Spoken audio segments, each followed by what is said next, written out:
your glasses, shake it. Face screwed up like you having hot flashes. Which one? Pick. Jean, you buy all the farm designer outfits? I did. I thought we were keeping it small with the gifts this year. Oh, I did, love. Oh, that's my Jean.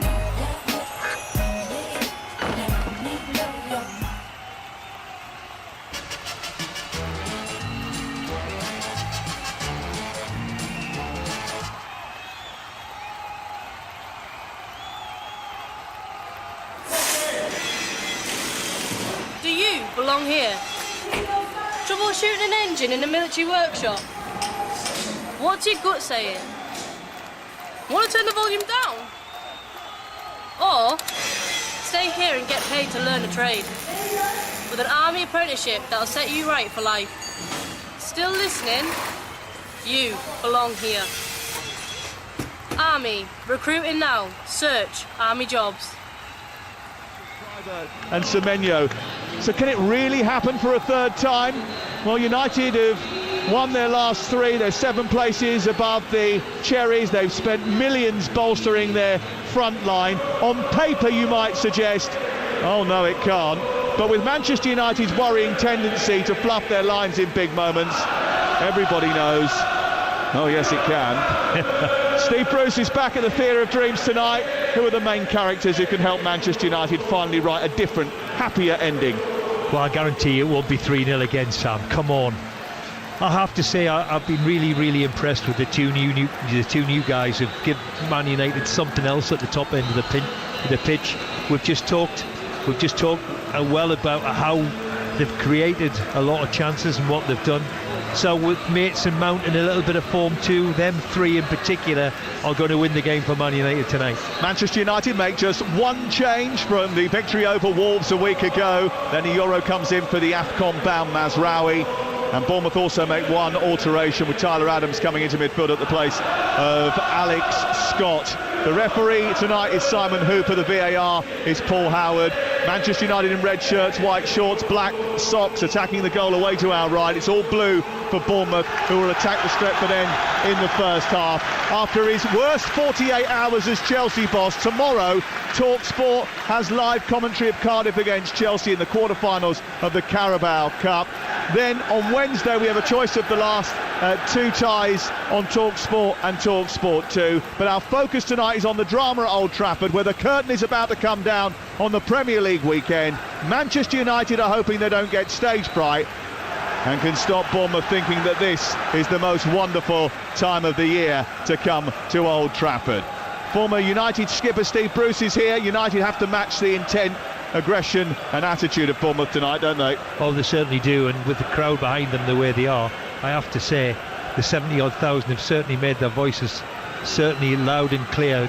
Great atmosphere in the stadium as we kick off. Adams heads the ball forward through the middle of the centre circle. It bounces unconvincingly for Senesi, and then Cunha almost squeezed through a tight gap, but the ball is repelled by Bournemouth and worked out towards this left-hand side. Eventually it's collected and sent forward towards the edge of the penalty area. Jimenez tries to feed the ball into Marcus Tavernier. It doesn't quite come off, and it's cleared away. This is TalkSport. Here is Senesi with a long ball forward just over the halfway line.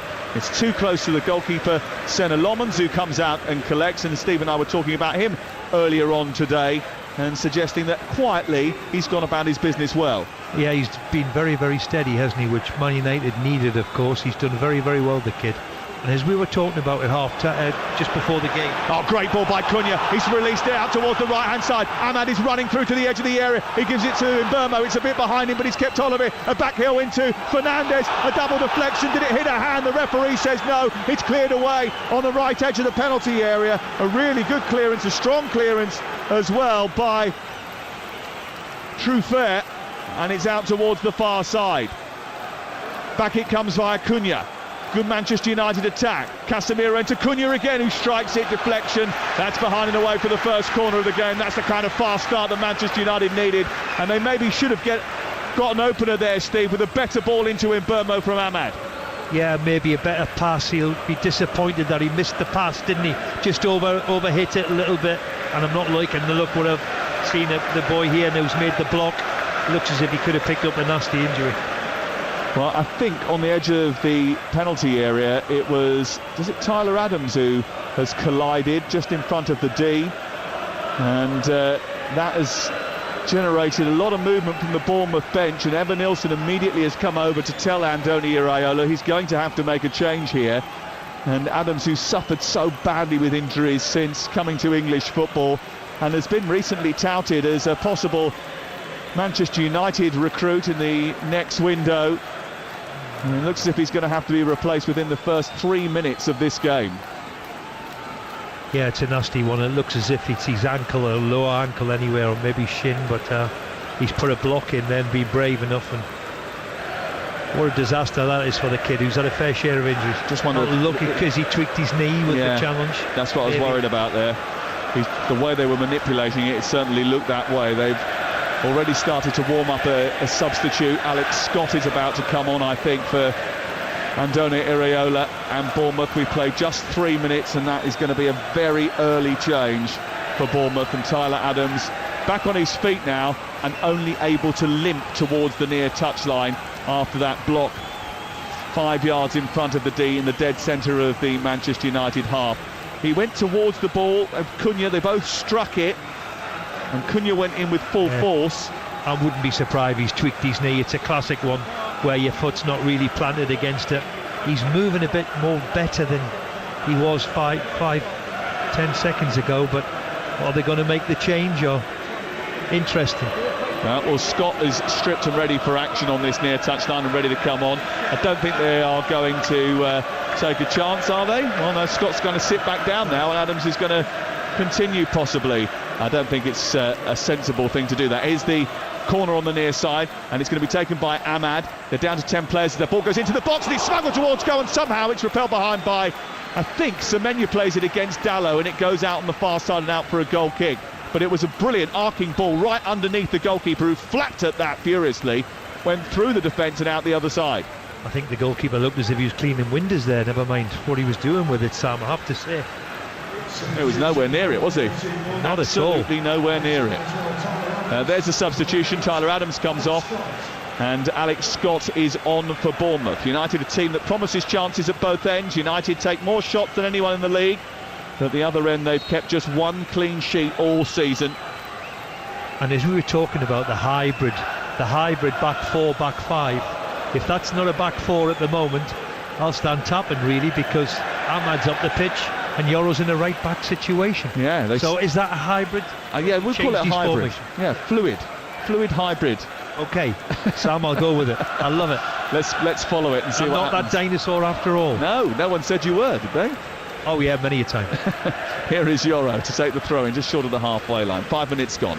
Down the touchline it goes into Mbeumo, gets a good leap, nods it back into the centre of midfield where Casemiro is waiting for it. He finds Yoro with the pass. He goes down the touchline towards Mbeumo again, but Truffert manages to win it back, and then Kluivert then plays it infield. Tavernier looking for the return to Kluivert. There was a foul there on Marcus Tavernier, and Simon Hooper, the referee, quickly blows his whistle. It's a free kick.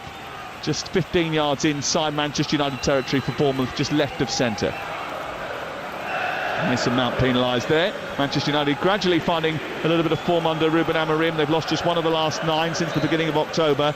They would love to build on that tonight. A win takes Bournemouth 11th. A United victory takes them into the top 5.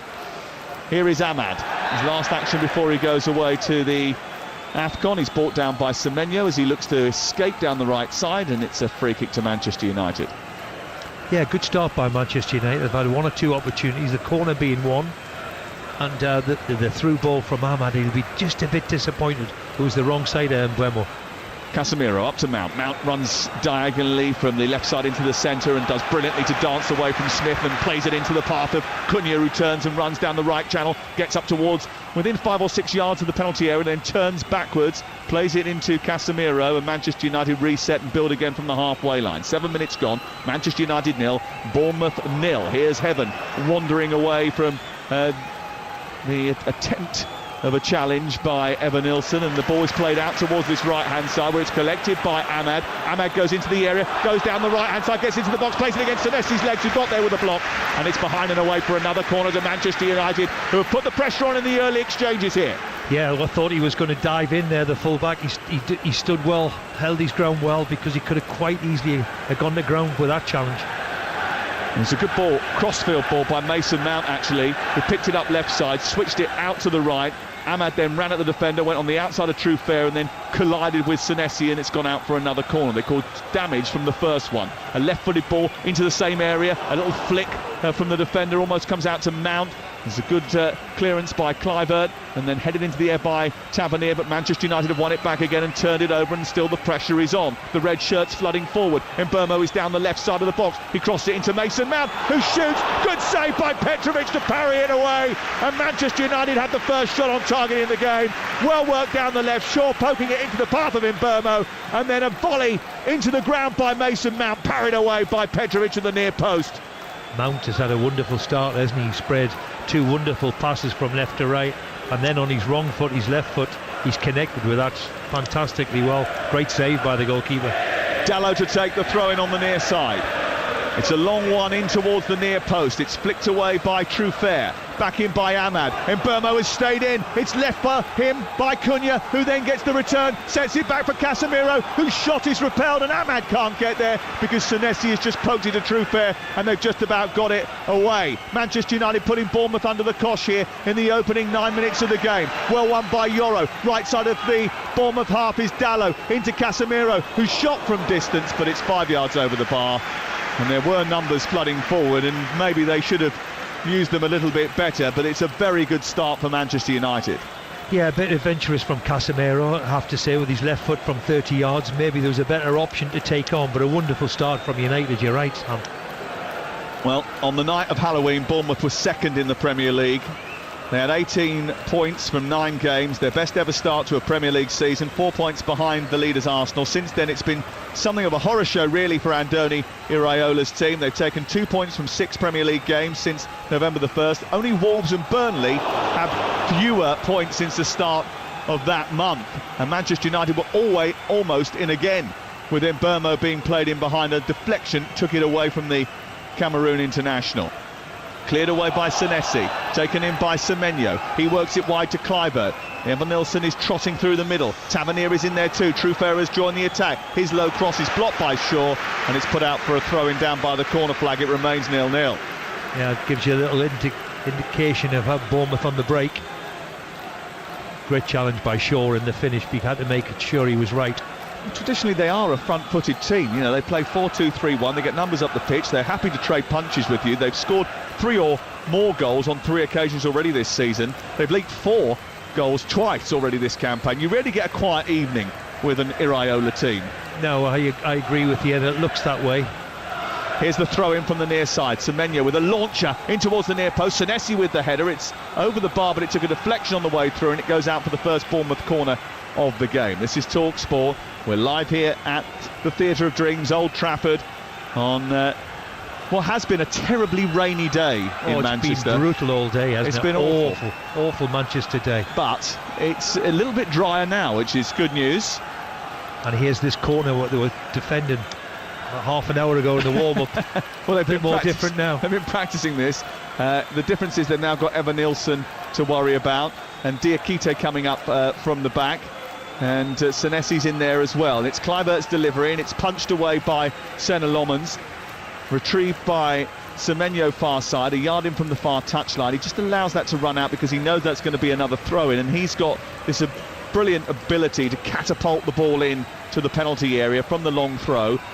He decides to go shorter this time into Diakite, gets it back and then produces a cross into the area which Ahmad will head away. It comes out on the edge of the box, but Bournemouth's pressure continues. The offside flag is up against Semenyo, who's a bit lazy getting out. Yeah, very, very lazy. You'd be disappointed with that happening to you. You could see right along the way, along the line, and hasn't done enough to get higher up the pitch to make himself onside.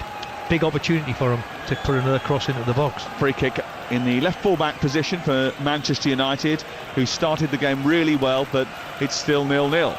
Lenny Yoro back to Senna Lomans, who's under pressure from Evan Nilsson. He kicks long down the field towards Mbeumo.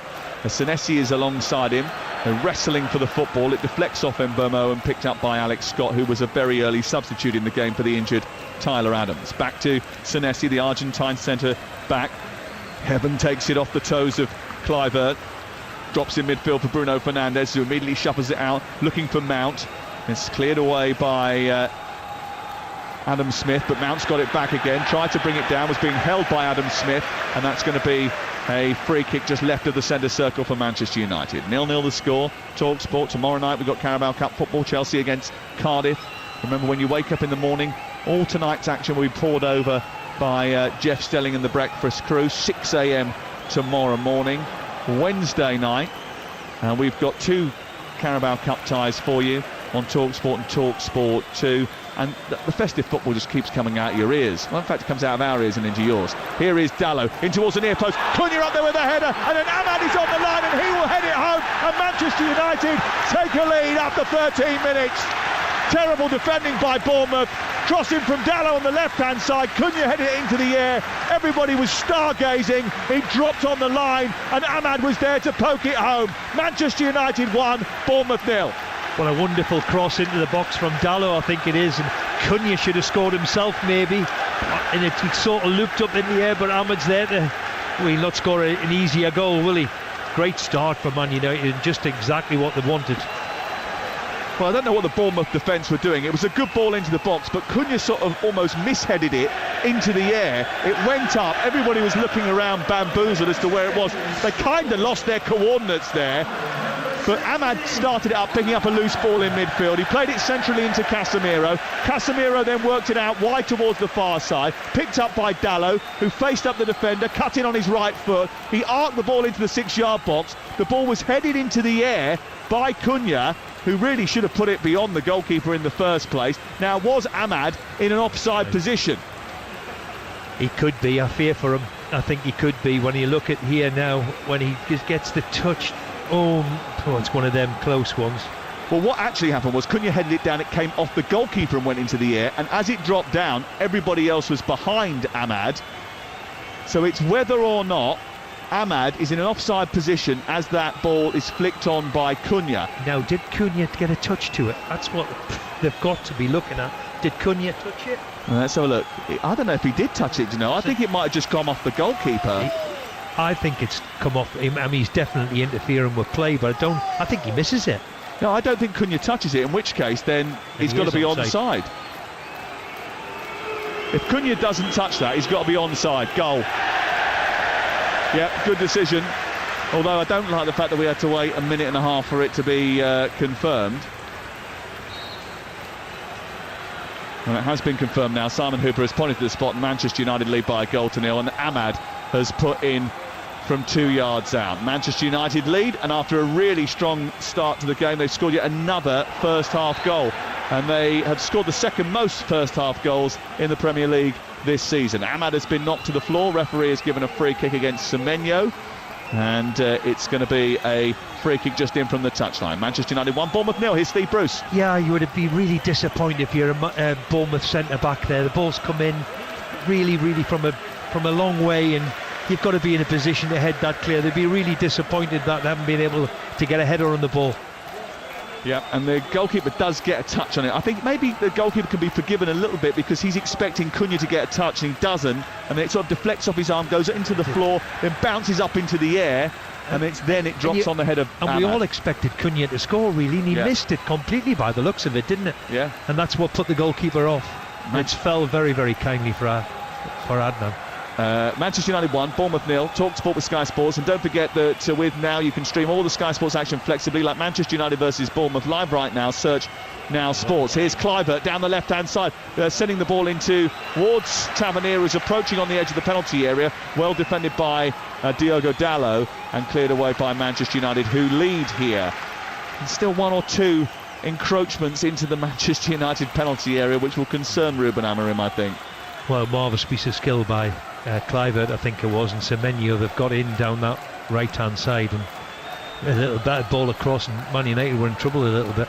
And the hybrid back 4-5 system getting pierced there when Ahmad is left just a little bit too high up the pitch. And that's happened now, and Tavernier's won the ball, and he's poked it through to Kluivert. Lenny Yoro's going to get there on the edge of the area and poke it clear. But that all happened because they were slightly misshapen. They gave the ball away, and Tavernier tried to poke it into Kluivert.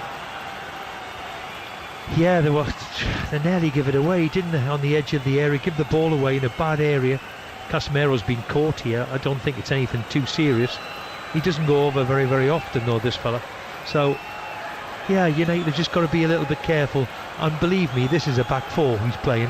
Or what I can see, I can't see at all that Adnan's playing as a wing back at all. Looks as if Yoro's playing right back and going to play against Semenyo. Well, shall we see if we can get the average positions of the Manchester United players so we can sort of find that out? Because him and Dalot are both now on the halfway line on opposite sides of the pitch. And Yoro, Heaven and Shaw are across the edge of the... Build with the back build three. with the three. Certainly when they're out of possession, they're in a back four area, and Yoro's simply up against Semenyo, really. So it all depends how you want to put that. The hybrid might be the best word. Yes, we should go for that for now. Here on the halfway line, Manchester United have the ball. Senesi ducked underneath that cross into the box, which one eventually ended up on Ahmad's head. Plays it forward towards the left, looking for Kluivert. Kluivert then infield finds Tavernier. The ball is switched by Scott to the far side, and taking it down is Jimenez, who then gets dispossessed by Diogo Dalot. Jimenez started out on the left-hand side, now has gone back out to the right-hand side. Bournemouth themselves just a little bit strange with the way they set up initially, but they're back to a more conventional look now, and they've struggled to really deal with the Manchester United threat in the opening 18 minutes. Here is Heaven up towards Mount. Mount holds off the defender Smith well and then plays it across into Bruno Fernandes. A ripple of applause for Mason Mount's distribution as then Fernandes pushes the ball out towards Brian Mbeumo, 10 yards from the edge of the area, and he runs at a squat in towards the right channel, given to Ahmad, then back into Fernandes and then to COYI! Edge of the area, trying to curl the ball into the far post. Doesn't quite manage to get the whip on it to bring it back, but it was a good Manchester United move. Slick and fast on the edge of the area, and right on the line of the 18-yard box he turned and he tried to curl it into the far corner, but just didn't quite make it. Well, wonderful football from Man U, from one end of the pitch to the other, fast passing the pass and moved the ball so quickly, and they've got into the last third of Bournemouth's defence very, very easily. Wonderful football for Manchester. 1-0. The latest scoreline here at Old Trafford on a mild night, live on Talk Sport. The Manchester United lead, and boy do they want to make sure they get a big victory tonight, or just a victory tonight to keep things going. But here come Bournemouth down the right, and Jimenez trying to escape and keep it in by the byline, doesn't manage to find a pass with his attempt to keep it in, and Manchester United are going to escape again here because it's run through kindly for COYI, who's got up to the halfway line at speed, fed it to Mount. There's space on this near side. Mount finds Fernandes and then on to Ahmad. Now down the right Manchester United come at pace with Truffert in attendance for Ahmad. He comes back the way and gives it into Fernandes, and then he's back on the near touchline. He's being wrestled with by Truffert. He tried to hold him off. There were arms everywhere from both of them, but Manchester United get the free kick. Yeah, silly free kick to give away, wasn't it, in a really dangerous area, and we know where this is coming in with the quality of Bruno and his delivery into the box, and they haven't defended them very, very well up to now. The crosses into the box from corners and the goal in particular. So there's big test for Bournemouth this particular moment. Well, Manchester United have a free kick here, which will be taken on this near touchline by Bruno Fernandes of Manchester United. He's got 5 to aim at. Remember, their set-piece delivery has been pretty impressive so far this season. They've scored the same number of set-piece goals as Arsenal. Here's Bruno Fernandes in towards the near post. There's a load of pushing and shoving going on. Alex Scott has ended up taking a tumble, and Bournemouth have been given a free kick. Yeah, it looked pretty blatant and a silly one. Not the best of delivery from Bruno on this occasion, and a silly foul to give away, to be perfectly honest. Manchester United had 6 shots in the opening 10 minutes of this game, which was the most in a Premier League game in the first 10 minutes since October 2022 against Tottenham Hotspur. They're already up to 8, and we've only played 21 minutes, and they're on the attack again now down the left with Mason Mount, who started brightly. Edge of the area is COYI if they want to use him. Fernandes gets it instead. Now Ahmad, little back heel into Mbeumo into the centre, doesn't quite connect with COYI. The Manchester United are playing some terrific football here, Steve.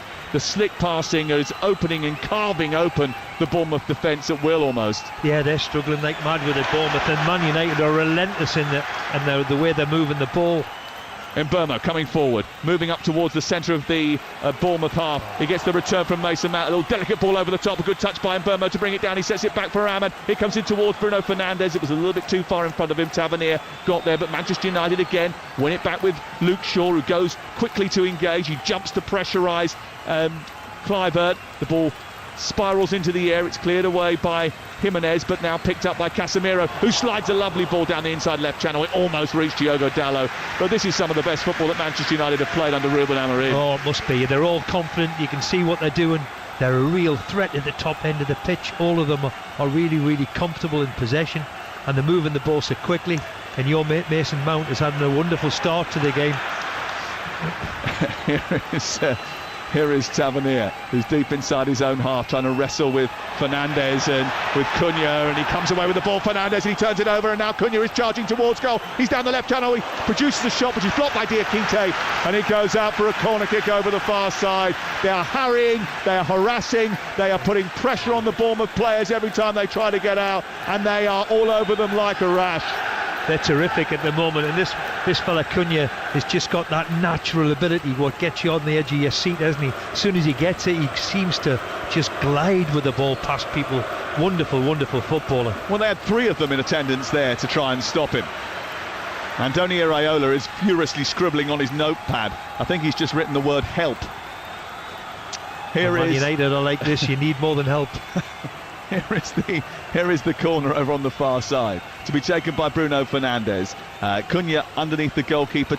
Shaw is in there as well. It's in towards Casemiro, wins the first header. Dalot keeps it alive. Truffert goes in with a bit of a push, and there was a shove from Casemiro that was penalised before that, and Simon Hooper gives Bournemouth a free kick, and they'll be delighted to have just a couple of seconds to breathe in some night air, because so far it's been exhausting to be a Bournemouth defender. Yeah, the first 24-5 minutes has been absolutely terrific from Manchester, and somehow Bournemouth need to just take the sting out of it, take part in the game a little bit. As I said before, it's so easy for Manchester to get into the last third of Bournemouth's goal here. The forward play and the way they've moved the ball has been terrific to watch.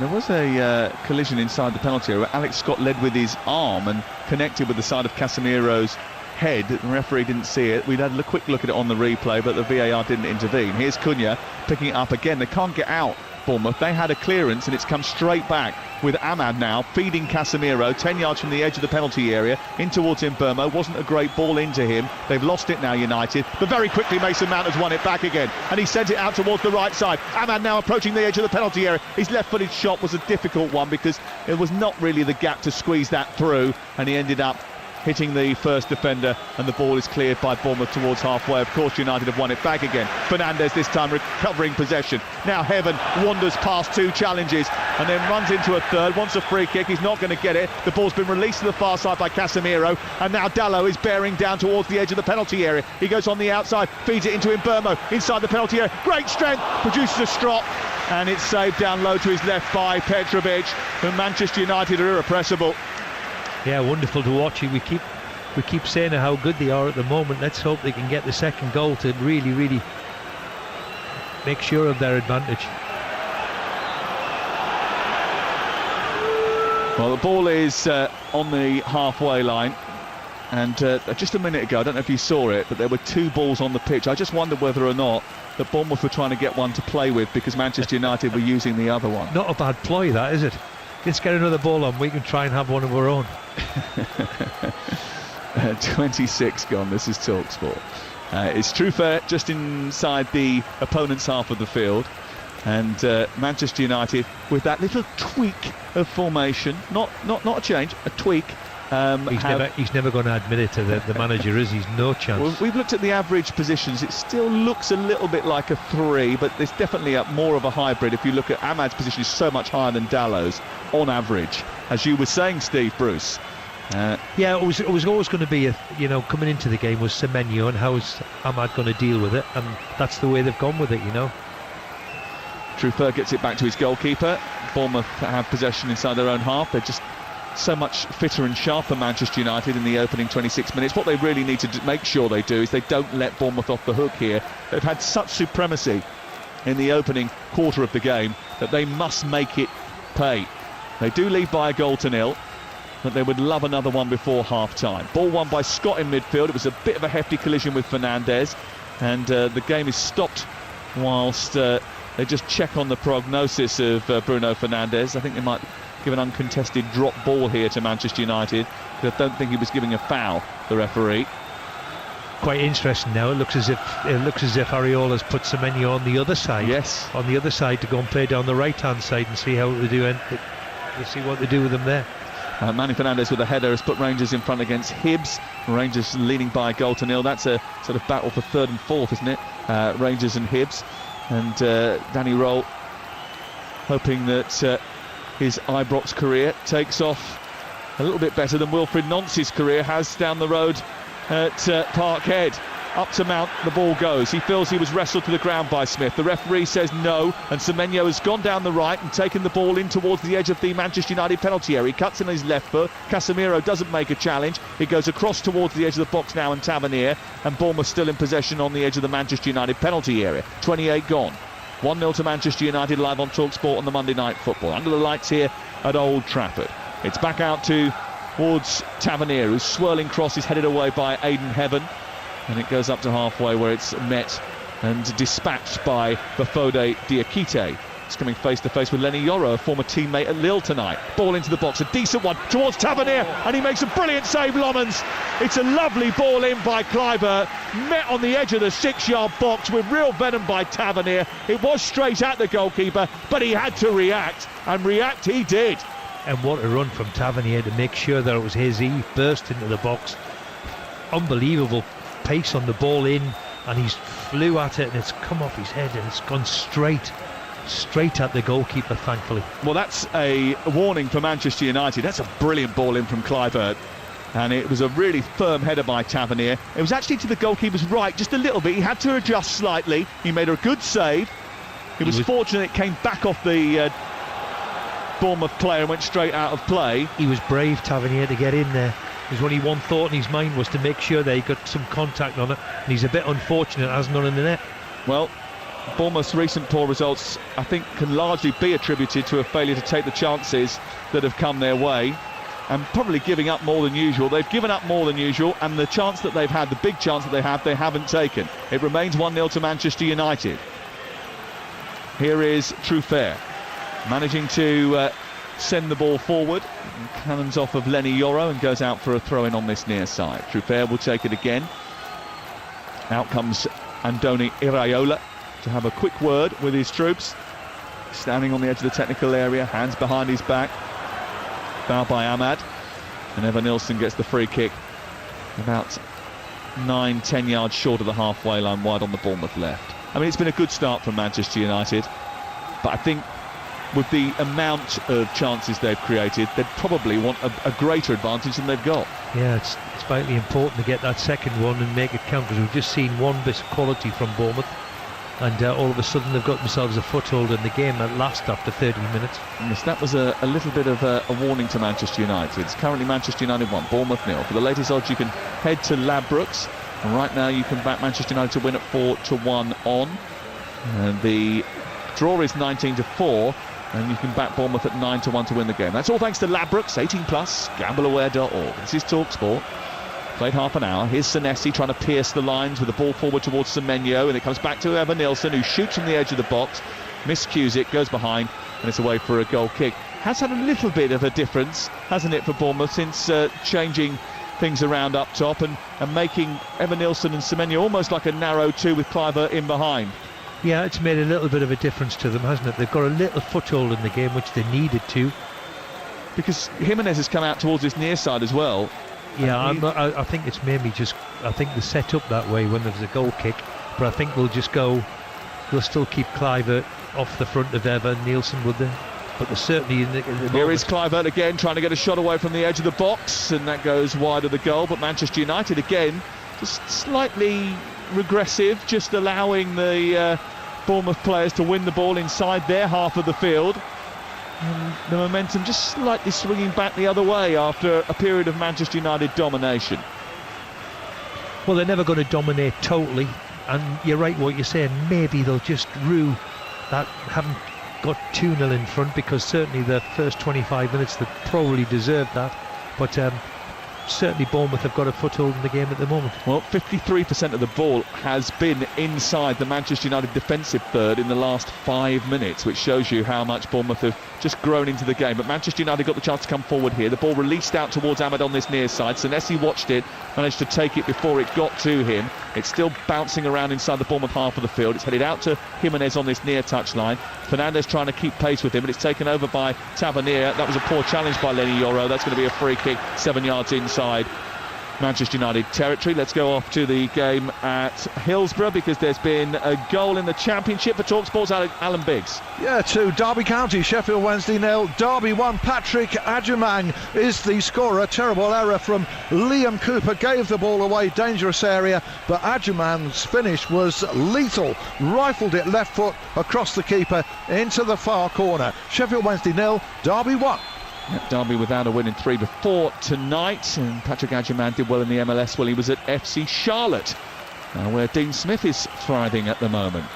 Ball on the edge of the penalty area. Semenyo loses out. Manchester United pick it up. Cunha's going to switch it out towards the near side. There's a chance of a Manchester United counter-attack, and they've turned defence into attack very rapidly. Ahmad carrying the ball into the penalty area, cuts it on his left foot. Chance to drive. Good block by Smith. And it was an absolutely vital intervention from the Bournemouth captain, who threw himself in front of Ahmad, who trickled his way up towards the edge of the penalty area, and he cut in on his left foot. And just as he was about to rifle home, Smith was there. A great challenge from Smith, and he's been a threat. That ball out to the right-hand side, and we've seen him now on numerous occasions trying to cut inside on his left foot. Great tackle by Smith. Certainly saved a certain goal. 34 on the clock, TalkSport. And he's certainly, with Ahmad sort of getting further forward up on this near side, they do commit a lot of bodies forward. When they're in the attack, you've got Dallo coming up on one side, Ahmad on this side, Mount, Cunha and Mbeumo. They are very difficult to contain, Manchester United. When they're playing as well as they are doing, they are a threat going forward, aren't they? I agree with you.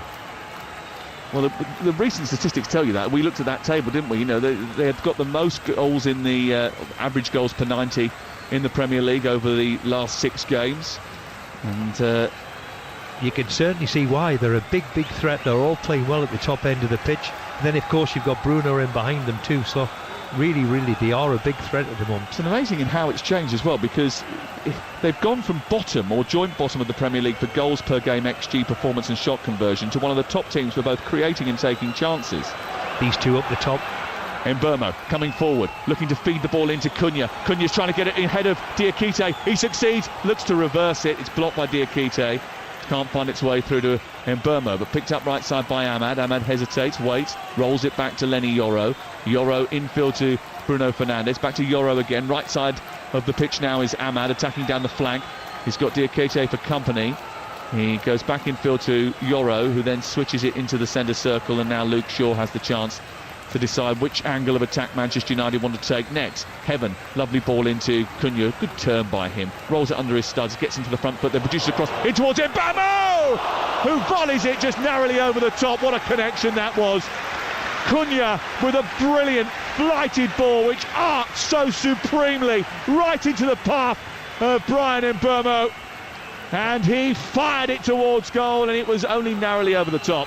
Yeah, wonderful turn to start with, wasn't it? He made that look so easy.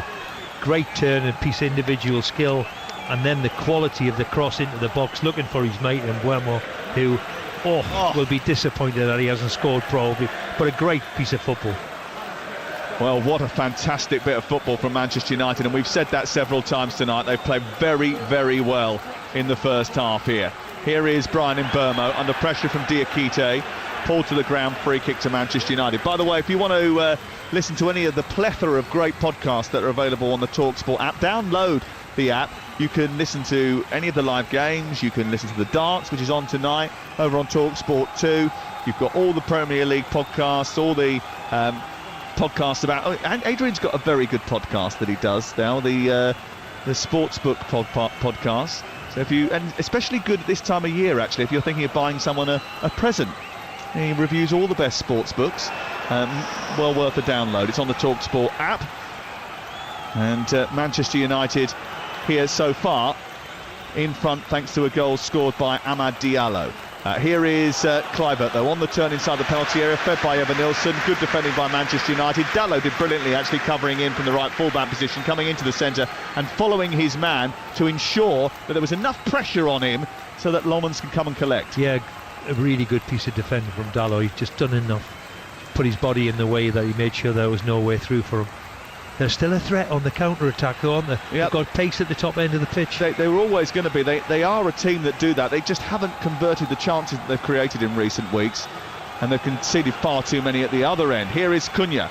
Certainly that's been similar tonight. Oh, he's just dragged that out towards the far side, far too wide. He's pushed it out to the flank, and Mason Mount has gone chasing for it. He's picked it up and run at Smith again. He's given Smith a bit of a torrid time tonight, actually. Into Cunha. Cunha trying to turn now. We're approaching 38 minutes of the game. Clipped over the top by Casemiro into Mbeumo. Mbeumo down the left side of the box, gives it back to Cunha. Cunha then feeds it into Mount, back round the corner towards Cunha, then back to Mount again on the edge of the area, and the clearance by Smith hits him, and then the clearance by Semenyo is so poor it comes to Lenny Yoro on this near side, and Manchester United will come back in again. Cross from Yoro, headed away by Senesi, picked up by Evan Nilsson, and now Bournemouth will try to get out after another period where they've been on the back foot. Manchester United 1, Bournemouth 0 on TalkSport with Enterprise Rent-A-Car. Whatever it is, they're here for it. Foul by Luke Shaw. I mean, how would you sum up this first 38 minutes? I mean, are we going over the top, or is this the best you've seen Manchester United play under Ruben Amorim? Well, it's certainly the best I've seen them live anyway. I've seen glimpses at Wolves the other night there, and but today is certainly the threat of the two up the top end of the pitch, and Mbeumo and Cunha and Mason Mount have caused them all sorts of problems. And what they have to do is make sure that they remain secure at the back, because it's 8 games without a Premier League clean sheet now. They've won it back through Cunha, and he's reversed it in through the centre circle to find Fernandes. He's put it down the left towards Casemiro's inside the penalty. His left-footed drive towards the near post is wide of goal. Well, he was looking up to see if anybody was attacking the middle of the penalty area. They were a bit behind him, and I don't know whether or not he felt that the angle was there for the pass, so he went for the shot and he miscued.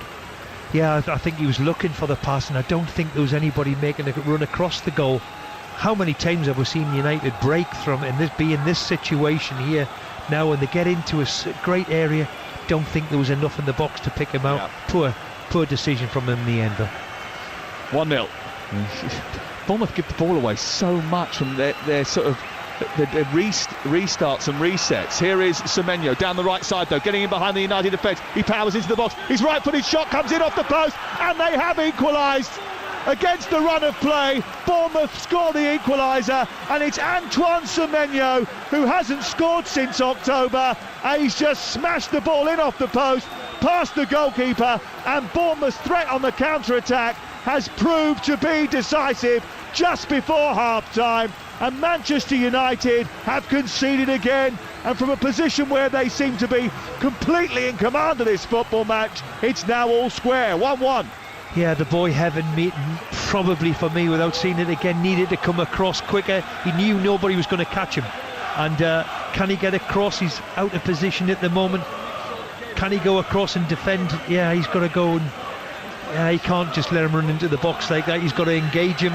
He's got to engage him and make sure he does a little bit more. It starts with Mount giving the ball to Shaw, and Shaw not dealing with the pass.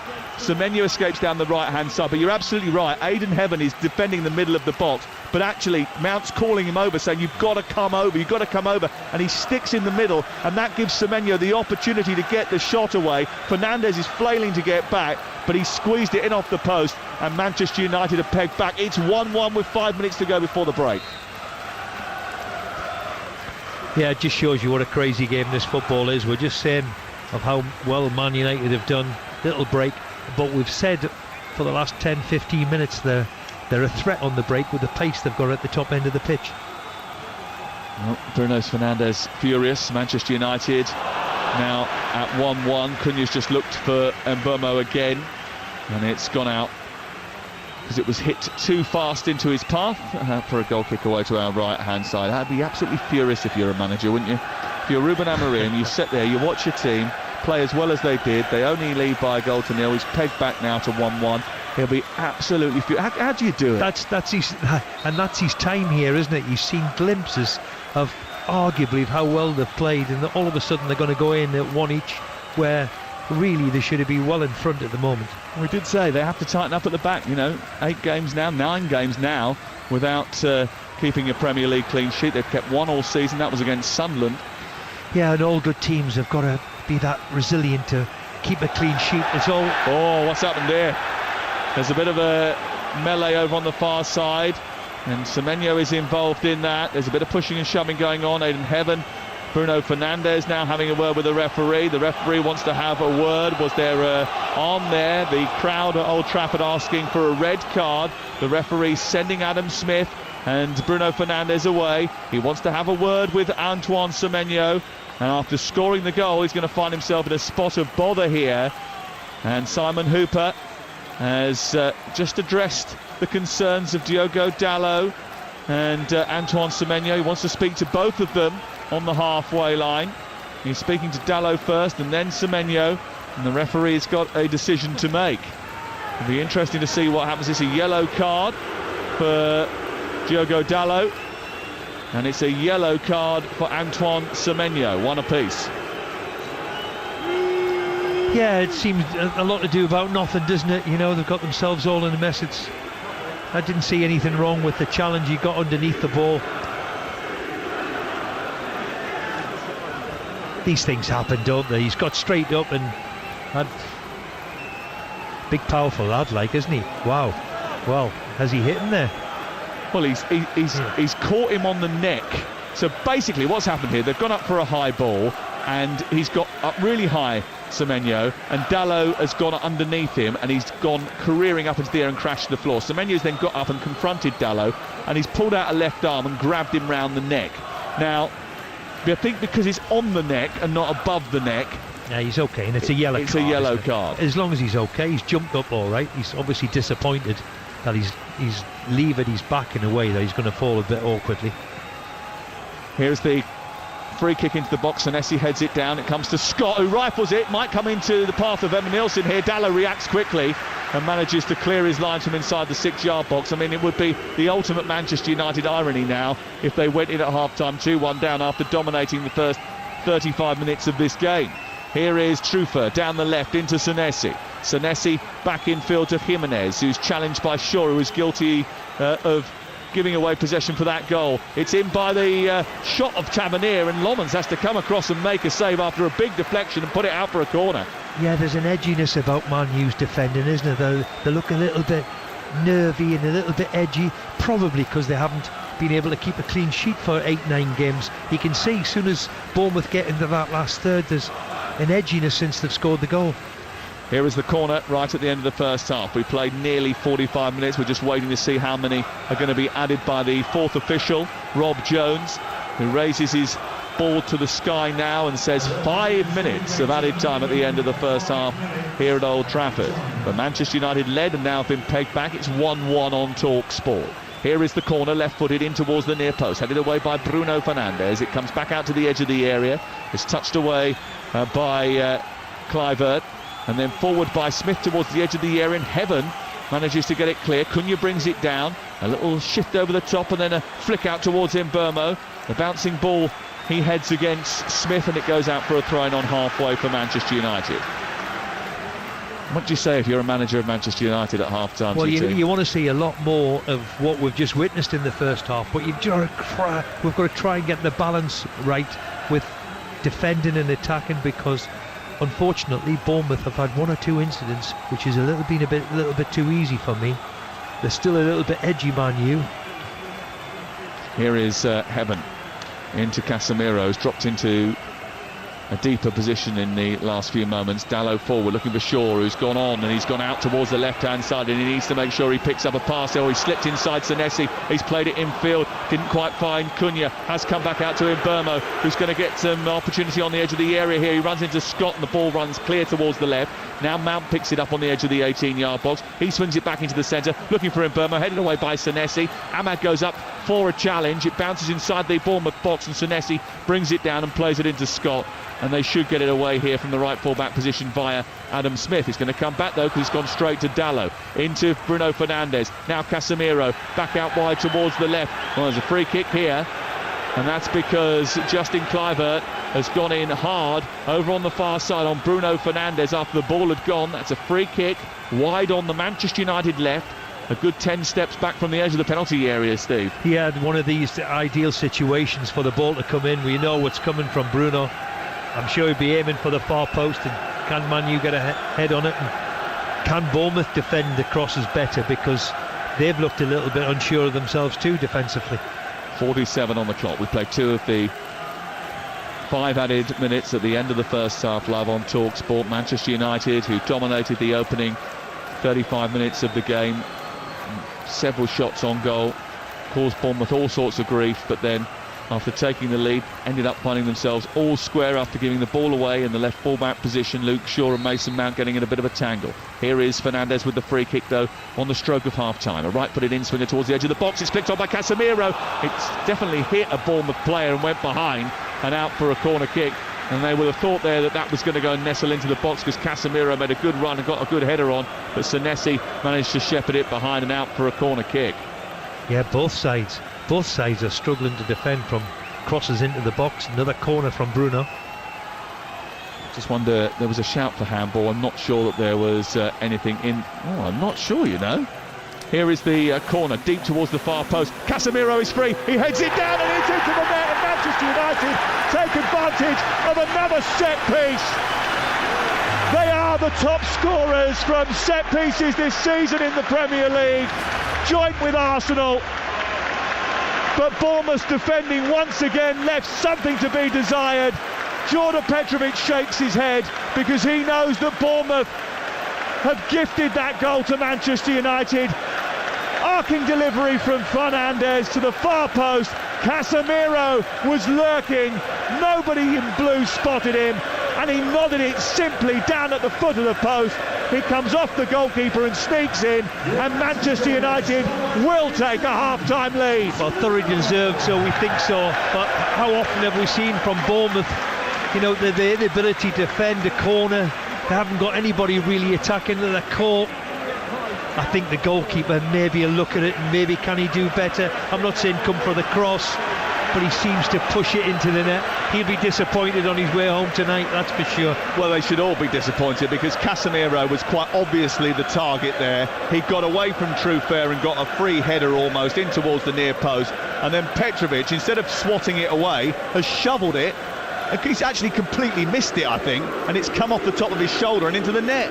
Do you know, it is a dying art for art of the ability to head the ball. There's no natural headers of the ball anymore, it seems. Well, he's pretty good at it, Casemiro, because that's his fourth goal of the season.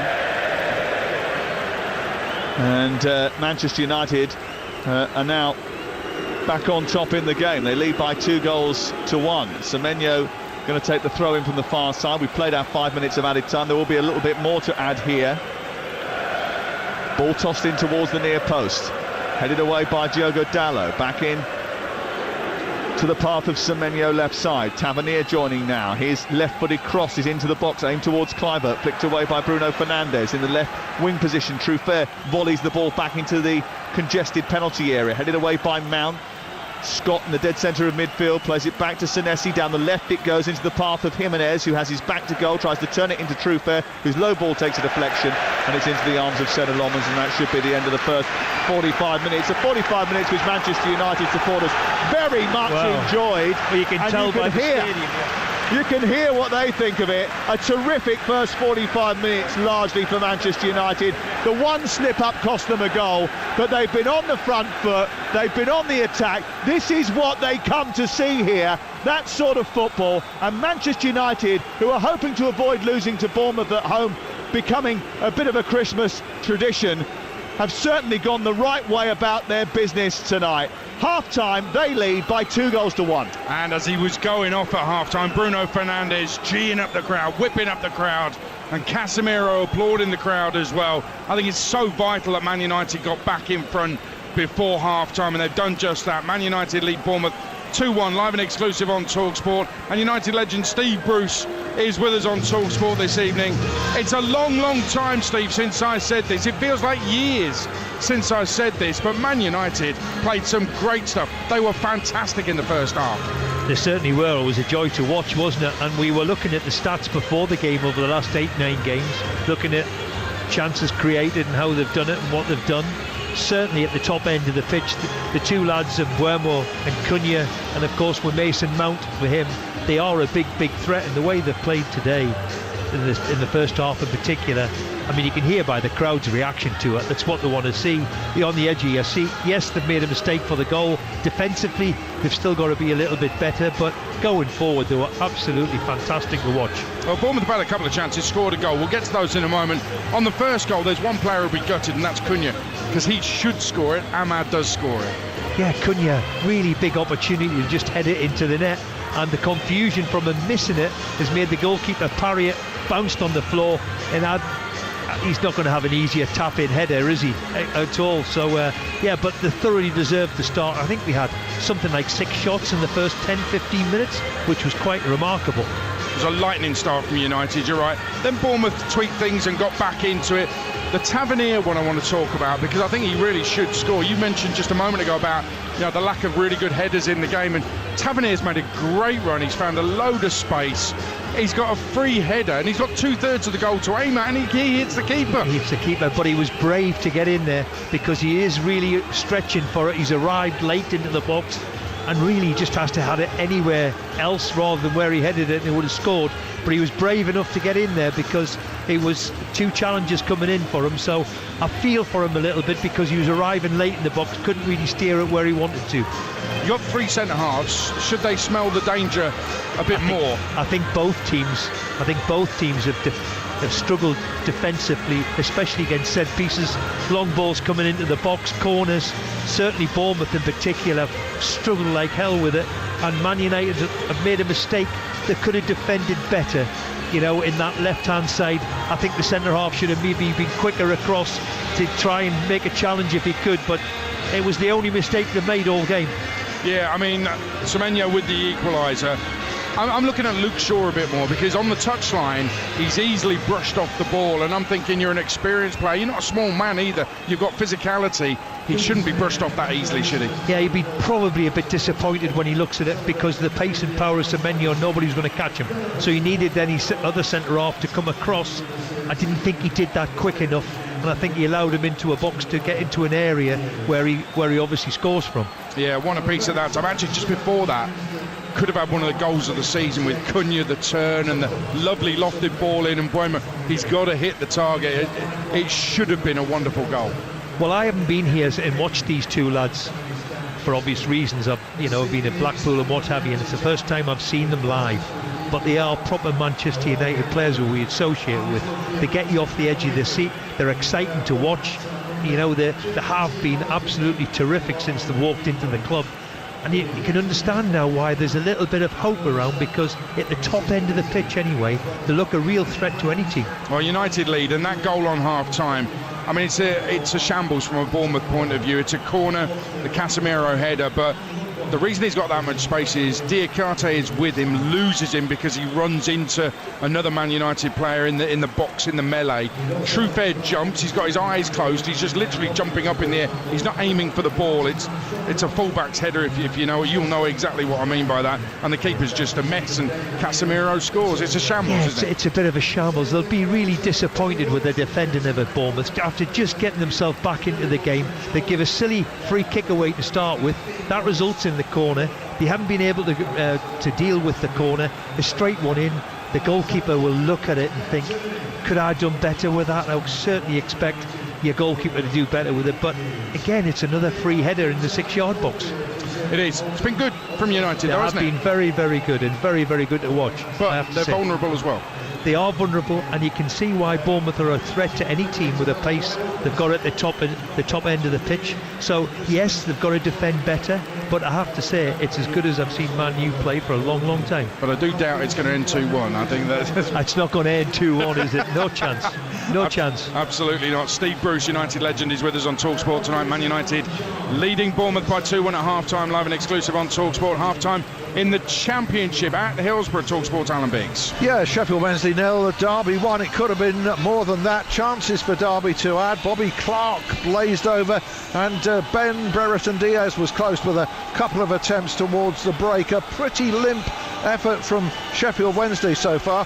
Very untypical of their recent efforts. You can rightly make plenty of allowance for this team, the reasons why they're beaten nearly every game, but there was no excuse in my book for the sloppiness in possession that ran throughout this first half. As for the goal, Liam Cooper, he should be showing the way with his experience, but he's been one of the worst culprits. 2 or 3 giveaways from him, and indeed one for the goal that was brutally punished by Patrick Adjaman from an angle, a rifle finish, left foot low across the keeper. That was the clear highlight of what's been mostly a pedestrian first half. In contrast to yours, Sheffield Wednesday 0, Derby County 1. Yeah, you're right, this has been absolutely terrific. Elsewhere at Ibrox into the second half, Rangers leading Hibs by a goal to nil. Manny Fernandez all at sea for the goal that won it for Ferencváros against Rangers last Thursday in Europe, and basically sent Rangers crashing out of Europe. Well, he's kind of made amends with a header from a free kick, and it's Rangers 1, Hibs 0 in the Scottish Premiership tonight. But here at Old Trafford, it's been really good. I haven't often said that at Old Trafford in the last few years, but it's been very good. United have been superb, but they've got it in them to concede goals, and they've done that again this evening. But they lead. Manchester United 2, Bournemouth 1, live on TalkSport. Kickoff on TalkSport with Ladbrokes. 18plusgambleaware.org. Don't miss any of the tungsten-tipped top-flight action as the biggest names in darts jockey at the hockey for world domination. The PDC World Darts Championship on TalkSport and TalkSport 2. With Village Hotels. Get live commentary throughout the entire tournament on TalkSport 2. Plus full, unrivaled coverage of the final from Ali Pali on TalkSport. The PDC World Darts Championship live on TalkSport and TalkSport 2. With Village Hotels. Dine out, stay, work out, play. Same. Ho, ho, ho! Same. 3, 2, 1. Same. Oh, thanks.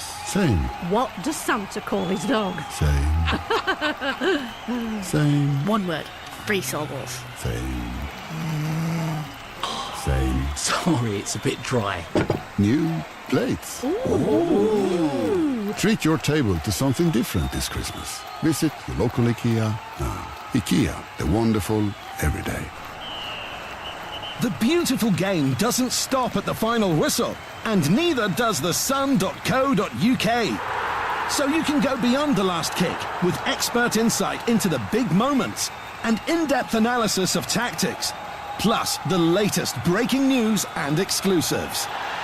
And you can get it whenever and wherever you want it. To keep up with every kick, just head to the sun.co.uk. It's unbeatable. We all fantasize about our perfect home. Sipping a morning coffee out on the terrace. Good morning, Mr. Squirrel. Morning. The kids building a tree, playing on the lawn. We're playing real-life football. But come on, this isn't real. Listen, if you're serious about making your fantasy a reality, find out what your home is worth instantly with a free online valuation estimate. Get real about moving. Get on the market. Most common time to obtain an online quote between 1st of April 2024 and 30th of June 2024 is under 3 minutes. Excludes Northern Ireland. He's having a blinder. He's clipped the post. He's looking formidable. Then...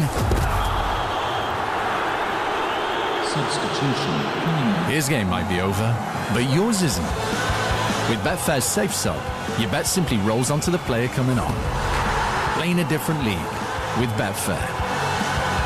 Valid on selected leagues and markets only. Applies to singles, multiples and bet builder bets on qualified player outcome selections. Does not apply to odds boost. T's and C's and exclusions apply. 18plusgambleaware.org. It's another day at Screwfix, and Samo Farah is learning the ropes. So, Mo, with Click and Collect, we get orders ready fast. So customers are out of here and back to their jobs in as little as 1 minute.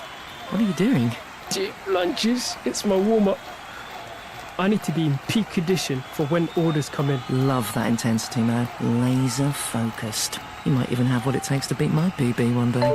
Back in the Mo. Click and collect in as little as 1 minute. Screwfix. No stopping you. This Christmas, McDonald's and the Elf on the Shelf are bringing festive tasks to your little ones, like writing a Christmas card for your postie. Thank you. You're one happy helper. some fun, some food. It's all inside this happy meal. Until the 30th of December from 11 a.m. Includes one pre-selected book or toy while stocks last. Subject to availability. Fair ordering policy applies. Kickoff live on TalkSport with Enterprise Rent-A-Car. Whatever it is, we're here for it. King of football commentary. Kickoff live on TalkSport. TalkSport is your home for live football. It's the festive 50. We've got 50 live commentaries for you in the month of December, and it's Carabao Cup this week. Cardiff Chelsea tomorrow night. We'll talk more about Chelsea in just a second. And on Wednesday we've got a couple for you on TalkSport. Man City against Brentford kicks off at 7:30, and Newcastle Fulham on TalkSport 2 kicks off at 8:15. Join me from St James Park 7 o'clock on Wednesday evening for that, and I'll be at Cardiff tomorrow night from 7 on TalkSport as well. United lead here. Let's get the half-time odds with Ladbrokes.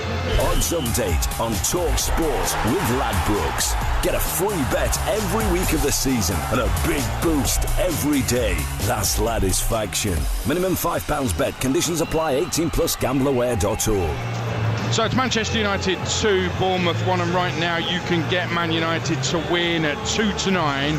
The draw is 9-2, and the Bournemouth win is 12-1. Man United to score the next goal is now 7-10. That's the latest odds with Ladbrokes. 18 plus gambleaware.org. Odds update on TalkSport with Ladbrokes. Get a free bet every week of the season and a big boost every day. That's Ladisfaction. Minimum £5 bet. Conditions apply. 18 plus gambleaware.org. So Chelsea go to Cardiff tomorrow. League One leaders Cardiff tomorrow. An incredible 4-3 win at the weekend against lowly Doncaster. Scored the winner in the 99th minute. Guaranteed entertainment tomorrow. Cardiff against Chelsea in the Carabao Cup quarter-final. Two managers know each other as well. Brian Barry Murphy and Enzo Maresca were coaches together at Manchester City a few years ago, and they are good friends. Well, it is Cardiff-Chelsea tomorrow night in the quarter-final of the Carabao Cup. Now, following Chelsea's 2-0 win over Everton at the weekend, I was at Stamford Bridge for that, manager Enzo Maresca outlined how difficult things had been at the club in the lead-up to that game, and he refused to expand any further today. With so many problems, they are doing very well after a complicated week. Since I joined the club, the last 48 hours has been the worst 48 hours since I joined the club, because many people didn't support us. So very happy for Malo in that moment, that the effort from Malo, from the rest, show that they are all there and they want to help this club. Worst 48 hours since I joined the club, because people didn't support me and the team. I don't have nothing to add, and my focus is just on tomorrow game, that we can achieve the third semi-final in 18 months since I joined the club. That's Enzo Maresca. So first bit was from Saturday post-match, and that second bit he's refusing to add to. He was asked direct questions, really good questions as well, but refused to answer it. Sam Matterface, first of all, what on earth is Enzo Maresca talking about? Why is he so upset? Why doesn't he just get on with the job? Because the inference from his comments is that he believes that there is too much influence on his team selection from the powers that be.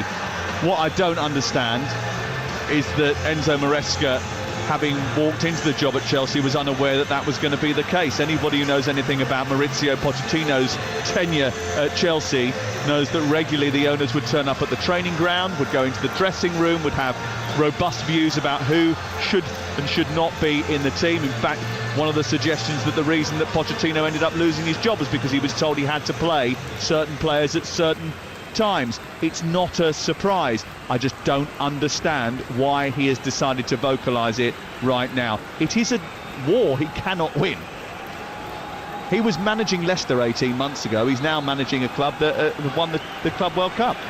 Indeed, more to come on that. And Cardiff-Chelsea tomorrow live on TalkSport. Second half already underway. United 2, Bournemouth 1. Here's Steve Bruce and Sam Matterface. Thanks, Adrian. Yes, it's just about got underway. Manchester United shooting towards the Stretford end in the second half in red shirts, white shorts and black socks. And all blue for Bournemouth tonight, attacking the goal away to our right-hand side. And there's no changes at half-time either. Manchester United have only lost one of their last 9 games. They've scored now 21 goals so far in 9.5 matches. and they are on top here. How do they ensure that they leave with all 3 points? Well, we'll get to Steve Bruce in just a second, because Evan Nilsson is racing through and he's sending the ball into the bottom corner just seconds into the second half. 40 seconds on the clock at the start of the second 45, and Evan Nilsson, who has been going through a goal drought, has come to Old Trafford and found the back of the net. Manchester United 2, Bournemouth 2. Old Trafford is stunned. They have a player on the floor here, Diogo Dalot, down in front of us, who was injured just prior to that goal going in. But it is the worst possible start to the second half, Steve Bruce, for Ruben Amorim and for Manchester United. Well, it's the worst possible start for you after such a blistering first half start. I don't know how Diallo's lying on the floor here. I don't think he had anything to do with the goal, or he's run into somebody. But yeah, it's a pass from Shaw. They've turned round. I think the centre-back will be really disappointed that he's got in between the two of them. I have to say, it's a wonderful finish with arguably his weaker foot on his left-hand side. He's picked his spot, and again, he punished Man United for really, really poor at the heart of the defence. Well, it's only his second goal of the season, but it was poor defending from Manchester United, whose back line there looked a little bit ragged, Steve. They were not together. I think it was Shaw who's played a long pass up to the front. They didn't get a hold of it, broke into midfield, and they played the pass in between the two of them rather than one of them do his job. It's gone between the two of them, and he's stuck it away, I have to say, clinically. He has, bearing in mind that he'd scored one goal from his previous 29 shots. That was a particularly accurate finish from the Brazilian Evan Nilsson, and it gives Bournemouth encouragement at the start of the second 45. It's Manchester United 2, Bournemouth 2, and that stunned Old Trafford straight after the break. And Luke Shaw actually guilty of 2 mistakes in the build-ups to both goals, and I'm sure he'll be a little bit frustrated with that, but not as frustrated as the manager, who has seen his team get in front, concede a goal, get in front again, and then immediately concede after half-time. It must be so frustrating for Amorim.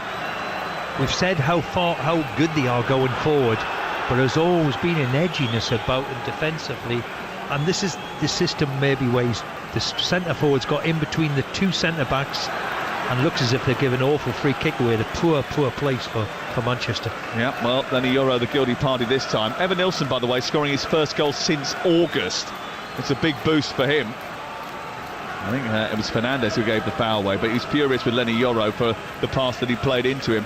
Absolutely furious. 38 seconds into the second half, Manchester United pegged back once again. It's 2-2. You're listening to Talk Sport. United's problems often materialise after the break. They've scored the second most first half goals this season, but only 5 teams have conceded more Premier League goals in the second half of matches, and that must be of concern to Amorim. Here's the free kick into the near post, headed away by Casemiro, and it's sent forward towards the centre circle. Smith returns it with interest. It comes back down the left side of the box, and it's headed away by Heaven.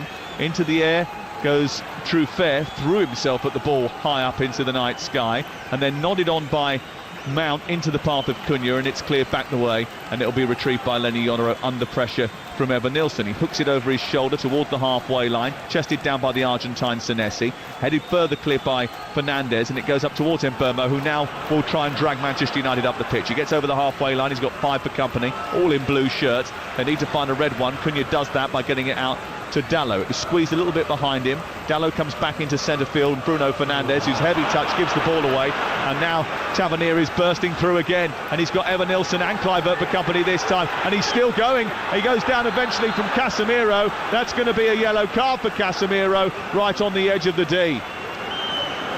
Well, he had to bring him down in the end, because he was just wandering through the whole of the back line. He travelled so far with the ball at his feet. It must have been 40 yards, Steve. Yeah, and I've seen Shaw hurtling up the pitch as well to try and get near Diogo Dalot. They've give the ball away, and then they've got to try and recover. And in the middle of the pitch, they're not going to catch Tavernier, and they don't until the last 18-yard box or so. And he made a blatant foul. It's a blatant yellow card in a really, really, really dangerous situation. Now Bournemouth are in with a free kick just on the edge of the D. Well, it's 2-2. Manchester United took the lead.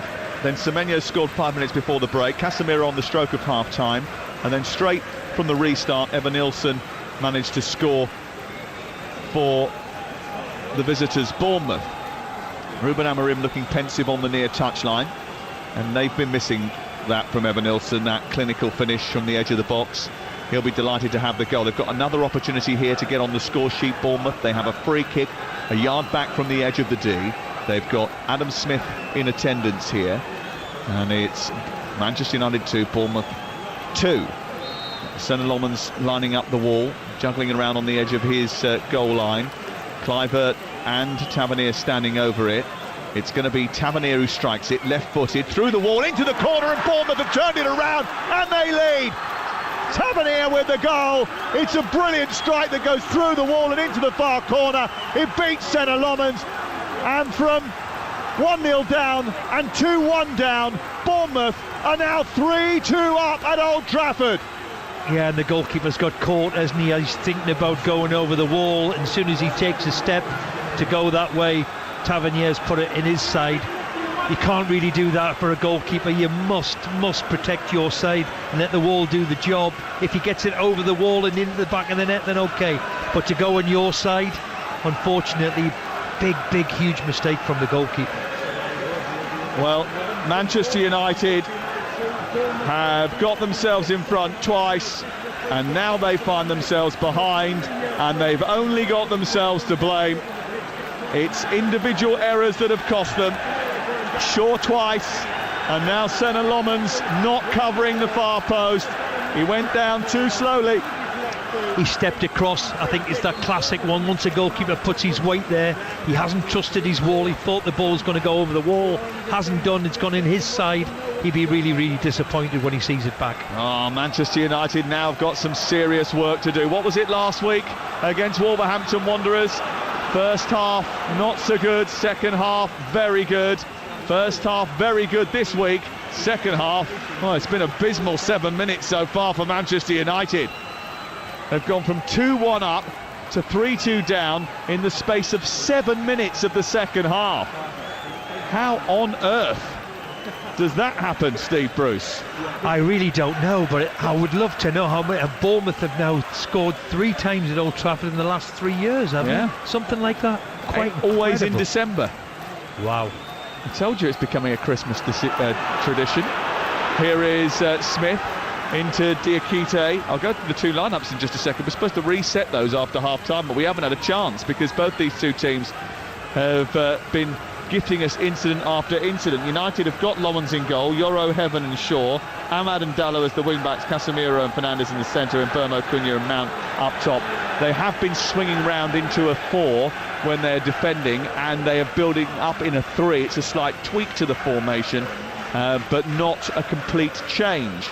And I have to say, putting Semenyo over the other side has got Man United thinking about, because it's gone against their game plan really. They had Yoro up against Semenyo on the other side. He's now switched wings and give them a big problem. And that was the setup that Manchester United were going for, looking to try and contain Semenyo.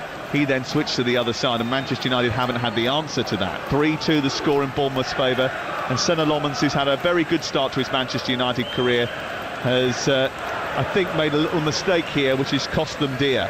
He just jumped into the air at the wrong time, didn't he? And he went down to his right and couldn't quite reach it. Goes over his arm and into the net. Was there a little deflection there? I'm not sure there was, actually. Goes all the way clean through. And Manchester United now find themselves behind here at Old Trafford. Ball cleared by the United defence. Fernandes heads it forward, and Burmo goes on the chase. Senesi gets it back. Manchester United find themselves once again playing a goal fest with Bournemouth. Bournemouth love a goal fest, don't they? They score a load of goals, don't always win the game, and Manchester United, we're hoping that that tradition continues. Let's go off to Hillsborough. There's been another goal in the Championship for Alan Biggs. We'll get there in just a second. A quick free kick taken by Fernandes. They pulled it back. The referee says the ball was rolling. Let's go off to Alan Biggs and get details of that goal. Alan. Yeah, another for Derby. Sheffield Wednesday 0. Derby 2. Liam Thompson somehow threaded and bobbled a shot through a crowded penalty area after a free kick wasn't cleared by the home team. Derby have doubled their lead. Sheffield Wednesday 0. Derby 2. Part of an Edinburgh double for Rangers, who lead by a goal to 0 against Hibs. They got Hearts at the weekend. They've got 29 points from 16 games if it stays like this. It'll only be 3 points behind Celtic, who do have a game in hand. Here is Amad Diallo into Bruno Fernandes. Fernandes trying to get to the edge of the penalty area, producing a cross. Oh, he doesn't get the kind of whip on it that he wanted. He got right underneath it and he sends it into the Stretford end, and it goes out for a goal kick away to our left-hand side. How different the mood is now. Do you remember at half-time? Incredible, isn't it? Quite incredible over 5-6 minutes. Adrian did say, do you think there's going to be more goals in this in the second half? And we did say, oh, definitely. I didn't expect to be 2 for Bournemouth to score twice in the first 5, 6, 7 minutes, whatever it is. Quite remarkable turnaround. And you were a little surprised about Manchester United's lack of ability to deal with those balls into the box tonight. You know, obviously no Maguire, no De Ligt, both injured at the moment. That's a real problem. I know the 2 centre-backs are young and they're going to be very, very good players when they get a bit older. Being centre-back is all about concentration, not doing anything rash. Make sure your concentration is really, really high level. They got caught with the second goal. The boy got in between the two of them. The third goal is they give the ball away in the middle of the pitch, couldn't recover, give a bad free kick away in a dangerous situation. Goalkeeper's got himself mixed up too. Yeah, and you and I were talking at half-time when we were in the press room about Aidan Heaven not going to engage for the first goal as well, when he could have come out of his slot. He could have come out of his slot a little bit better. And look, they're young centre-backs, you know, and all of a sudden now he's cleared one up the pitch and the crowd are a little bit edgy. It'll do them the world of good, and it's a big learning experience for them.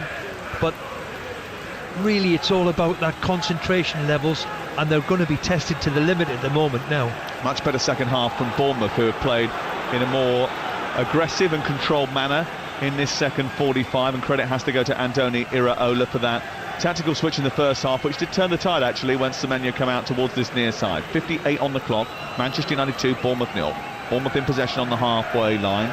Bournemouth have thrown away points, most notoriously at Sunderland and Palace, from winning positions, so there's every chance that Manchester United will get encouragement later in the game. It's 3-2 in Bournemouth's favour, and in the second half Manchester United have had no shots at all and created no chances whatsoever, because it's just been all one-way traffic. Well, they need to have a bit of control possession of the ball first. They need to recover as best they can and make sure they're more concentrated on what they are at the moment.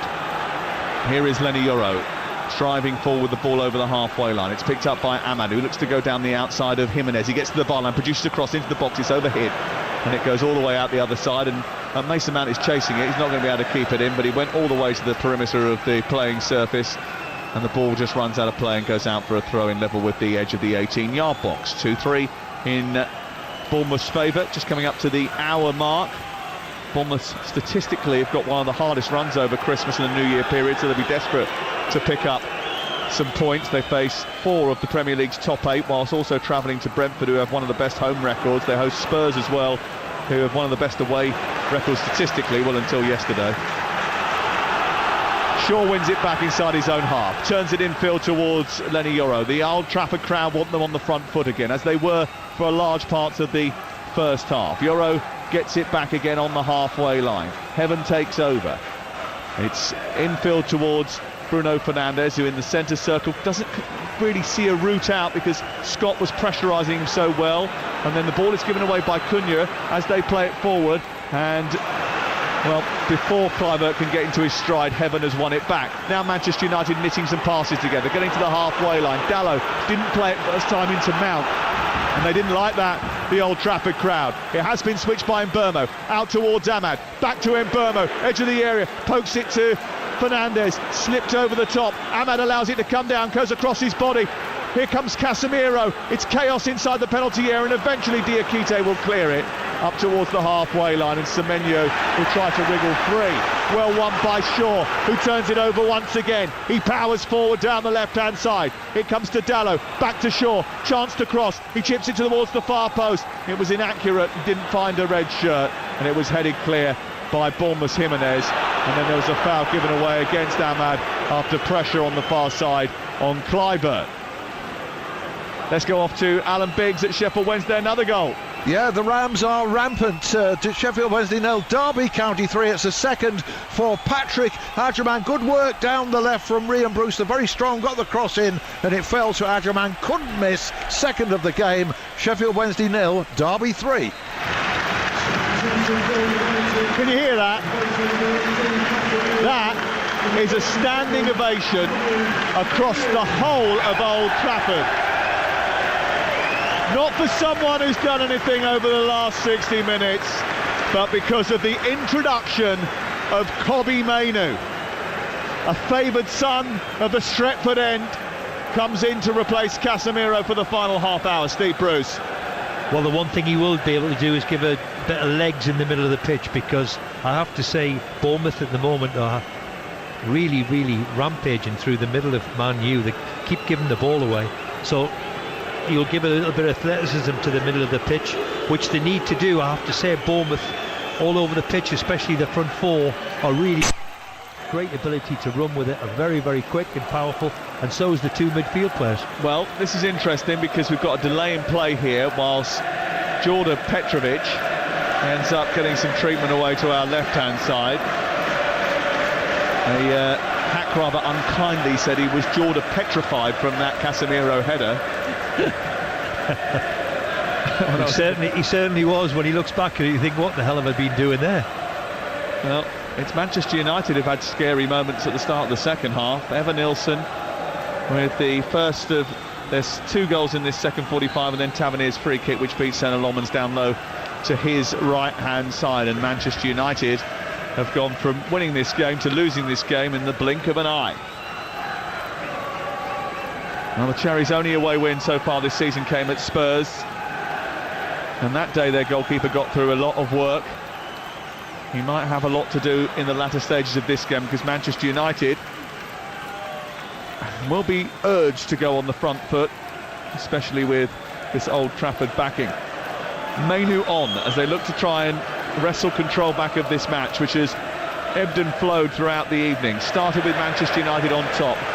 Bournemouth got back into it just before half-time. Manchester United stole the lead back, and then straight away after the break, Bournemouth have been in complete control for the last 15 minutes. Here is Amad Diallo on the halfway line, trying to nudge the ball away from Jimenez. Goes back to Aidan Heaven, who's deep inside his own half. As one of the 3 central defenders, he flies it out towards the near touchline. Diallo picks it up, plays it infield to Fernandes, a first time pass to Mount, and then back into Cunha. Cunha back to Fernandes, back to Cunha again. Good touch by him. He's got Diallo down his left, but he turns and runs at the Bournemouth defence, gets into the edge of the penalty area, comes through to Mount on the edge of the box, and then in Burmo, whose strike takes a little deflection. He didn't get any power in it anyway, and it bobbles up into the arms of Petrovic. But that's the kind of football that they were playing in the first half. Yeah, though, a little bit more like it, wasn't it? That little link-up play between Bruno and Mason Mount, and unfortunately it fell to Mbeumo, and he didn't really strike it well enough. They're going to miss Mbeumo when he goes off to the Africa Cup of Nations, and Ahmed too. Well, they certainly will. He's a player, the kid, and yeah, they're going to certainly miss him. Here on the left-hand side, Jimenez coming forward for Bournemouth, who try to get into the penalty area. Kobbie Mainoo wins it, and Manchester United escape despite the protests of the Bournemouth supporters who think that should have been a foul. Aidan Heaven has it on the edge of the D to the left, and the stocky Shaw, who starts to bring the ball up towards the halfway line. His socks halfway down his legs, bright orange boots on, into Mount, back to Shaw once again, who pokes it centrally, and now Aidan Heaven starts to move forward towards the edge of the centre circle, his braids dangling as he moves up towards halfway. Yoro takes over, back out to the very slight and diminutive Amad Diallo. He pokes the ball into the right wing position for Fernandes, who gets the better of the defender. It gets the wrong side. Amad comes in and takes over after it runs loose. Back to Mbeumo, edge of the area. He runs up to the edge of the box. He's encouraged to shoot, but there isn't really an option, so he goes wide to Diallo, who slips it down the side of the box into Mason Mount, who keeps it alive brilliantly, sends it through the 6-yard box, and there's no one there to finish it off. It's a brilliant cross, a really brilliant piece of play by Manchester United. A lovely ball into the area by Mason Mount. There should have been someone there to finish it. Yeah, Adnan's got to be breaking his neck to get in at the far post. I know he's not going to be the biggest, but he could have another header at the far post. Heaven back to Shaw. Manchester United just turning up the volume once again. Mainoo Striding forward with the ball just right of centre inside Bournemouth territory. It goes wide to Yoro and then back into Fernandez, who pokes the ball through the middle into COYI around the corner for Mbeumo. Couldn't get hold of it. Semenyo's got it now, but he's given it away. Kobbie Mainoo's got it back again. Comes forward, pushes it forward into the path of COYI. He gets to the edge of the box. He runs into the area. He's charging his way through, almost like a force of nature. It's cleared away by Senesi and out on the far side. Just got to remember then of Mainoo, haven't we? Just that little bit of skill in the middle of the pitch, taking it away from two, three defenders. Yeah, great bit of football from Kobbie Mainoo, just to keep Manchester United on the front foot. Bournemouth leading by 3-2 on TalkSport with Sky Sports. And don't forget that with Now you can stream all the Sky Sports action flexibly, like Manchester United versus Bournemouth, live right now. Search Now Sports. It's a short ball by Kobbie Mainoo which didn't reach Mason Mount, and now it's been turned over and Bruno Fernandes has won it back again, and that's better for Manchester United. Dalot sends it left onto Mount. Mount now travels inside the Bournemouth half of the field, feeds the ball down the left side of the box for COYI, who gets to the byline, sends it across the face of goal, and Petrovic almost pushed that into his own net. He ended up pushing it over the top, but I think he was caught in two minds. He didn't know whether that was going out or going in, and in the end he just sort of flapped at it, and it almost went behind him and into his own goal. Well, he'll be looking at his Old Trafford display today and thinking, wow, I've got to come for a cross here, maybe from the corner, because 2 or 3 times he's come for stuff and got nowhere near it. Well, I'm not entirely sure what he was trying to do there. It wasn't exactly the strongest palm that he got on the ball. Here's the corner, in towards the far post. He's missed that one too! And Manchester United can't turn it home. He went up for it, it completely evaded him, went through his arms, came in at the edge of the 6-yard box, and I think it bounced off a defender and back to him, and he was very fortunate that that happened.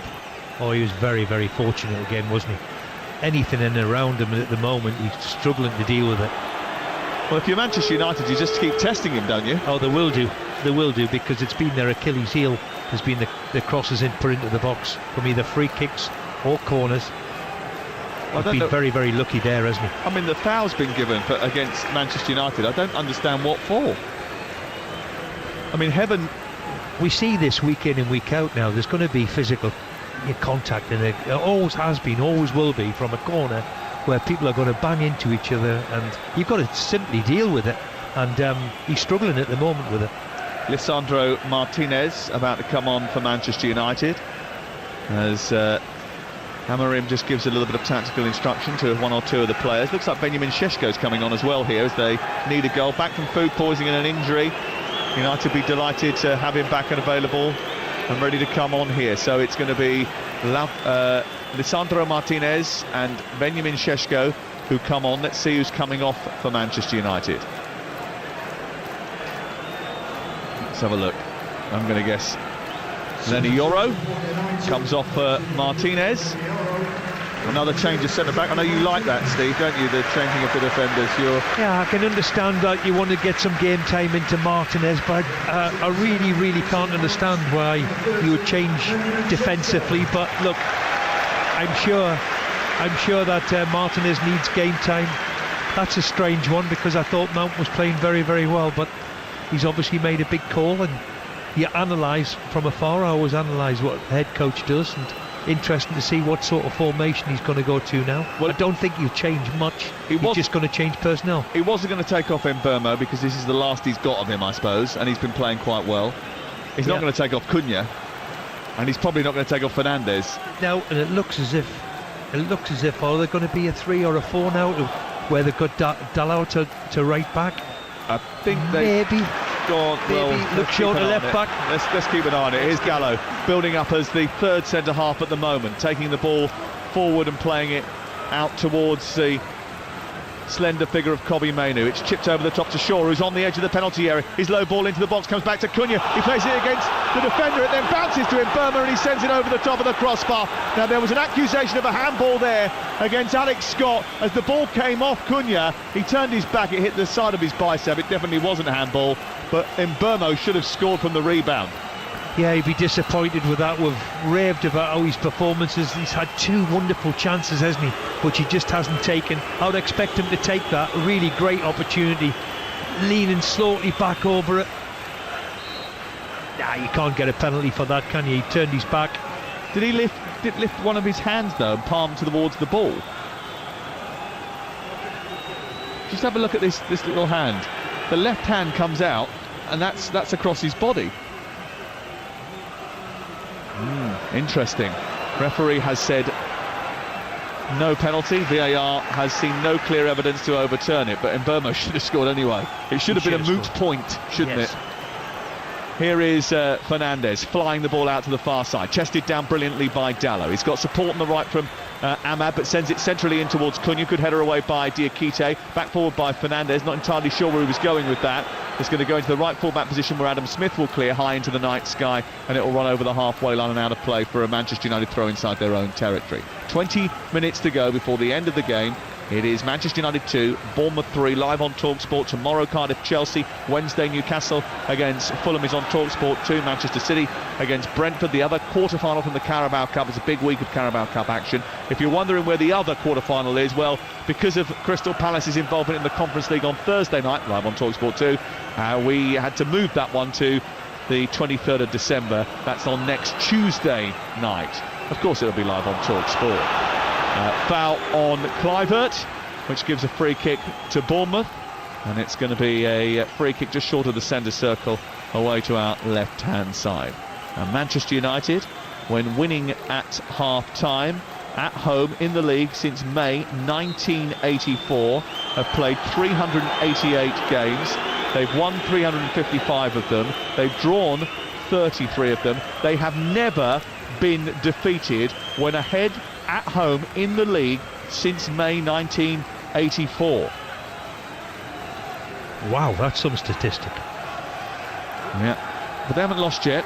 There's 18 minutes to go, and Ruben Amorim doesn't want that on his record, that's for sure. Ball upfield by Dallo, poor ball forward by him, and Mbeumo wins it back. Across to the left goes Truffert. Here goes Mbeumo again, and then it goes back centrally into Diakite. Benjamin Sesko putting him under pressure, working really hard to try and win it back. Here is Kluivert on this near touchline, sending it round the corner, trying to pick it up for Smith, who's crossing the box, is headed behind by Shaw. It goes out for another corner. Wonderful football, this time from Bournemouth. I have to say he's a very, very clever player, Kluivert. He's got the ability to run in behind, but he also finds that little pockets where he gets into as that number 10, and certainly there showed his pace to get it down the touchline. Only one goal in his last 20 Premier League appearances before tonight. It's another dry spell, a bit like Semenyo was going through before tonight. After a run of 10 goals and 4 assists in his previous 15, he was very productive at one point for Bournemouth in the middle part of last season.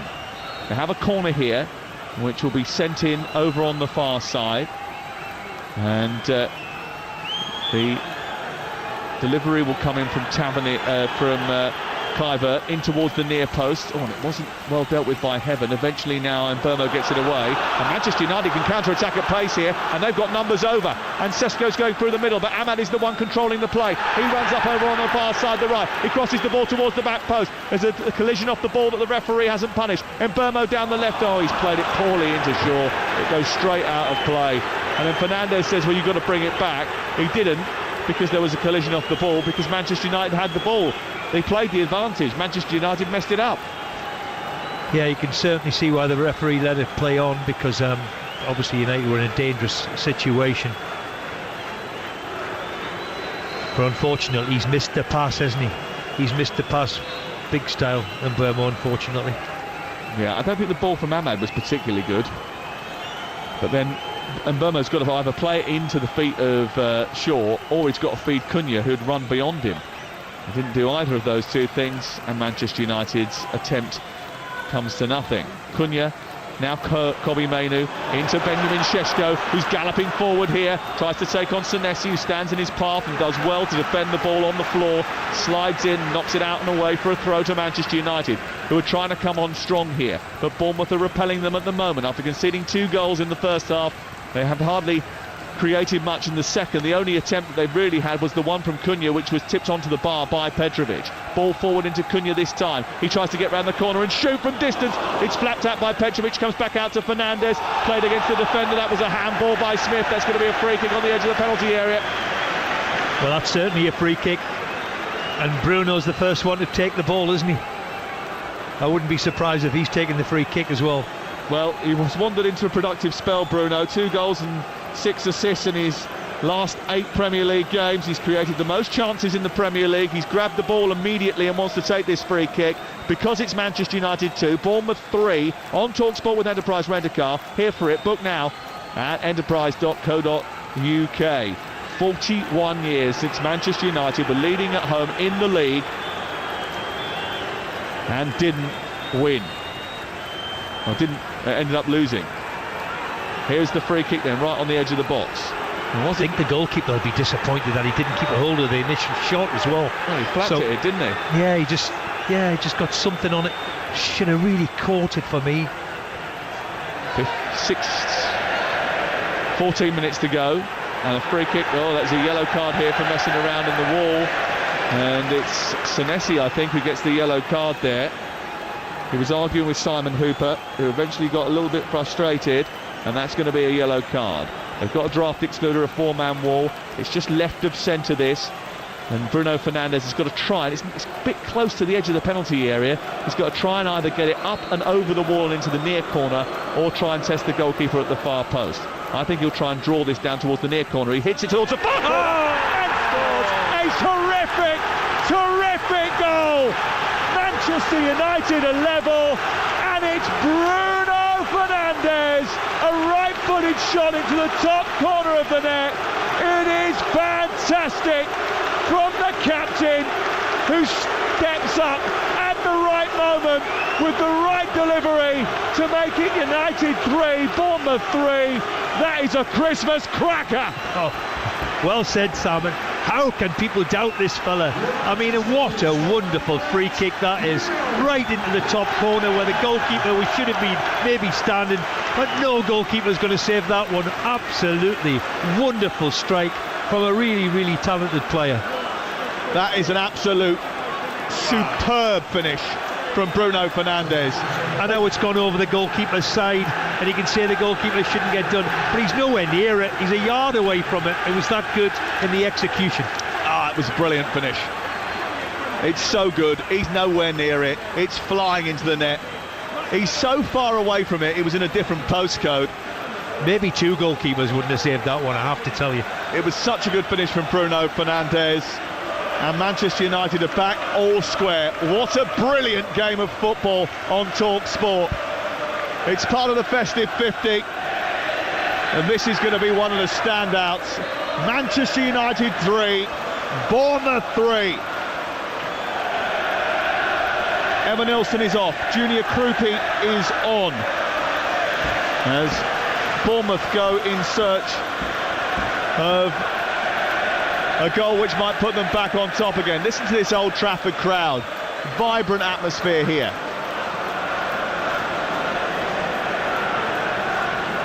Ball thrown down the line by Shaw. Headed by Cunha into the path of Mbeumo. Now they've got the bit between the teeth again, and Šeško is running down the left-hand side. He's got Ahmad at the far stick. Here comes to Cunha. Cunha makes it. Oh, it's brilliant. What brilliant football from Manchester United, and now they have taken the lead once more. They've restored their advantage, and Cunha has popped it into the back of the net at the Stratford end, and Manchester United have gone 1-0 up, 2-1 up, and now they're 4-3 up. It's a magical night at Manchester United's Old Trafford, and Cunha gets the 7th goal of the night, and it could be 7th heaven for Manchester United. And wonderful substitutions from the manager. He's made the difference by putting 2 up the top. Ball played into Šeško, and he tried to put it across, and ricocheted into Cunha. And what a cool finish. Couldn't have an easier finish, to be brutally honest. But what a game of football we're witnessing. Oh, it's brilliant. Fantastic football. A real entertaining clash. It's 4-3, Matthias Cunha with 10 minutes to go. Mbeumo picking it up from Cunha on the halfway line, brushed past Diakite. Šeško took over, tried to feed the ball into the centre. Poor defending actually by Trooper, who gave the ball straight back to Cunha, edge of the box, and he's popped it in at the Stretford end, drawing it down low to the goalkeeper's left. and it's 4-3 to Manchester United. Well, they certainly asked the question. They put the ball forward. They've made Bournemouth make a mistake in the clearance. Felt to Cunha. They've been very, very brave in his substitutions, you have to say. Put two up the top, basically playing with two wide players and two strikers. And they've got their reward. Well, he's done a bit of samba dancing to celebrate there, Matthias Cunha, and I think he deserves the limelight. He can do what he wants as long as he gets the winner. 4-3. And it's value from Manchester United. Absolute value. If you've come here and paid your ticket tonight, I think you've got your money's worth, don't you? 10 minutes to go. Can Manchester United hold on or even further their advantage? I mean, to be honest with you, I think they should try and further their advantage because they cannot hold on. No, it's not Man United to hold on. Go forward and get the fifth. Up towards Ahmad, cut up by Truffert. Truffert takes it down the left touchline and tries to feed it into the path of Junior Krupi, who comes infield, gives it to Evan Nilsson. Good strong tackle by Alessandro Martinez. Comes back out of Scott now, who's going to try and drive it down towards the far side. Goes out of play. It's going to be a corner, is it? No, goal kick, says Simon Hooper. It's currently Manchester United 4, Bournemouth 3. The latest odds are available at Ladbrokes, where right now you can get Manchester United to win at 7-1 on. The Bournemouth win is 28-1. You can back the draw at 11-2. That's all thanks to Ladbrokes 18+, begambleaware.org. Adam Smith gets a yellow card. And Iraola is not happy. Adam Smith was arguing because he thought that went out for a corner. Dissent from him. Iraola furious on the near touchline. Ball up towards the halfway line. Jeff Stelling and Ali McCoy back tomorrow morning on TalkSport Breakfast from 6 o'clock. You can tune in for all the reaction to this extensive preview of the third Ashes Test in Adelaide, and with build up to the Carabao Cup quarter-finals, all of which are live across the TalkSport network. And of course, remember, you can watch the show if you've got a smart TV, or you can go on the TalkSport YouTube channel. There's no excuses to miss breakfast tomorrow morning from 6 a.m. when you wake up. Now, Manchester United have come from behind to win the game at this moment, but there's still 8 minutes to go and anything can happen. Here is Luke Shaw on the near touchline, looking to try and feed the ball into Fernandes. Scott shrugs him aside. Referee doesn't give the free kick despite the protest from the Manchester United faithful. Cunha misses the ball. It goes back towards Tavernier, who kicks it out of play on this near side, and it goes out of play and away for a throw-in. 03717223344 if you want to speak to Jason Cundy and Jamie O'Hara. The sports bar will be open for business very shortly. All the big headlines of the day reviewed by those boys. You a sports bar fan? I mean, not in the literal sense, I mean in the talk sports I quite sense. enjoy a sports bar, yes. Literally. Jason Cundy and Jamie O'Hara, full of fun, let's just say that, after 10 o'clock. I'm sure it is. Here is Krupi inside the penalty area, left-footed shot into the far corner. It's 4-4, and Manchester United punished for sloppy defending again. It's Krupi inside the penalty area, picking the ball up and sending it into the far corner after another mess up in the Manchester United defence. He does the somersault celebration because with 6 minutes to go, it's all square once more at Old Trafford. Wow, what a game of football we're witnessing, but I have to say some of the defending, what we're seeing at the moment, is quite ridiculous, really. A goal out of nothing, a throw in Man United give the ball away. They miss a challenge in the middle of the pitch. Again, it seems to have just a ricochet. They've gone through. It's a great finish from the guy. Awful defending, you have to say, Sam, isn't it? Awful defending. 5 minutes to go before the end now. Manchester United have got to come back and try and win it all over again. It's constant development. I mean, what it tells you is that these two teams can certainly score goals, but it can also tell you another story about their defensive abilities, Steve Bruce. Yeah, unfortunately Adnan's got himself in a situation where if he's got a little bit more defensive brain, He has to win that challenge. Unfortunately, he doesn't, which obviously he's an attacking player, doesn't see the extreme of it, has to win that challenge. And now Bournemouth have got their tails up, and you wouldn't be surprised if they create another chance. Well, there's 5 minutes to go. Manchester United have won this game 3 times, and they could still lose it. Isn't that the beauty of the Premier League, though? Fair play to Bournemouth. They could have wrapped it in as well. What a fantastic game. You're absolutely right. It does feel like 2 teams wrestling with their identities, though, doesn't it? You know, struggling to keep the goals out at one end and trying desperately to score at the other. Ball thrown in towards Jimenez, who got a little flicked head on it, but nothing more than that. The ball bowled out by Senna Lomans out towards the far side. Goes infield towards Aidan Heaven, and then it's picked up by Fernandez. Now on to Martinez, into Cunha. Cunha trying to turn, looks to try and feed it forward. It's picked up by Shaw, and down the touchline it goes. It's repelled by Smith, and it goes out for a throw-in. Martinez into Kobbie Mainoo. Mainoo plays the ball across in towards the feet of Dalot. Dalot goes outside, and Manchester United on the attack now with Amad Diallo, who runs up to Jimenez, cuts in field. He's got 3 in front of him, though, in blue shirts. He needs some support. He sends the ball into the area. It's half clear, comes back to Bruno Fernandes, and he just volleys it forward, and it's a bit of a waste, and it goes behind and away for a goal kick away to our left. 86 minutes on the clock. It is Talk Sport. It's been a thrilling match, non-stop. Goalmouth action at both ends of the pitch. Manchester United scoring 4 times, Bournemouth scoring 4 times. And Sir Alex Ferguson, who's sitting in the stand just a few seats away to our left-hand side, has certainly been richly entertained. He only won the 13 Premier League titles. Wow, quite incredible. They haven't won any since he's retired. I know, it's quite incredible, but he certainly was always going to take some replacing, but I don't think any of us would have seen that man. You wouldn't have won it for a decade since he left. Here is Aidan Heaven into the final 3 minutes of the game. A point at Old Trafford could be the reset after a run of defeats and dropped points for Bournemouth. A reminder that their underlying performances will stack up, but a defeat will certainly cost either of these 2 teams dear. Manchester United trying to get over the top with Mbeumo, cut out by the goalkeeper, sent towards the far side, and it's picked up by Amad Diallo, goes out of play, and it's thrown in quickly. Oh dear, they give the throw in the other side. I found the 2 balls on the pitch at the same time. Now Amad throws the ball in towards Bruno Fernandes, who finds Mbeumo. And lots of men behind the ball for Bournemouth now. And they look to try and get up the pitch with Semenyo, who goes through the centre circle. He goes past Kobbie Mainoo. He's got support on the left-hand side from Tavernier.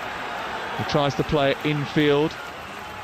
He's being chased by Fernandes. It comes back to Jimenez, who's 10 yards short of the penalty area. He floats the ball to the far post. It's headed away by Adam Smith, and then out as far as Cliver, who sends it wide towards Smith again. He's crossed into the box, a dangerous one, flicked away by Kobbie Mainoo as Scott tries to bring it down. He's robbed by Šeško, and now he scampers away, but he's got no support with him. He has to hold on to the ball here. He just runs into traffic instead, and he gives the ball cheaply away to Bournemouth. Yeah, he didn't have any real support, but he must keep a hold of the ball. Can't give it away in that dangerous area like he has done. Put Bournemouth on the attack again. Yeah, they're coming forward, and it's the blue shirts steaming forward with Clivert setting up Smith down the right-hand side. He tries to come in field, but it's Cunha who gets back to help out the defence. He takes it wide to the touchline, pokes it back in field. Jimenez follows him in, but it's Lisandro Martinez who feeds it to Kobbie Mainoo. Manchester United got it in the left full-back position, but they want to get it forward quickly. There's 2 changes coming here. James Hill and David Brooks about to come on for Bournemouth. Manchester United being urged forward in the final minute of the match. It's 4-4 on Talk Sport. Is there going to be a late dramatic winner in the game? Manchester United will certainly hope so. It's been a fantastically entertaining game, but Manchester United will feel as if they have dropped points here after their dominant first half display. Here is Fernandes, back to Dalot. I think you have to credit Bournemouth, though, with the way they've been approached the game in the second half, Steve. Oh, they certainly have. They've been wonderful. I have to say, it's been a wonderful game. Here is Kobbie Mainoo on the edge of the area, trying to find Cunha. Just about to get into stoppage time. Cunha tries to shoot down low towards the goalkeeper's left, and it's well saved by Petrovic, who hasn't had the easiest of nights. Big fixtures coming up for Manchester United. Aston Villa away at the weekend. There are 8 minutes of stoppage time here. Newcastle then at home on Boxing Day. We'll do that one live on TalkSport. Wolverhampton Wanderers at home, then Leeds away, Burnley away, Brighton at home in the FA Cup third round. For Bournemouth, they've got Burnley, Brentford, Chelsea, Arsenal, Tottenham and Brighton over the Christmas period. A massive run of fixtures for both these two teams. 8 minutes of added time. Off comes Justin Kluivert to be replaced by Hill.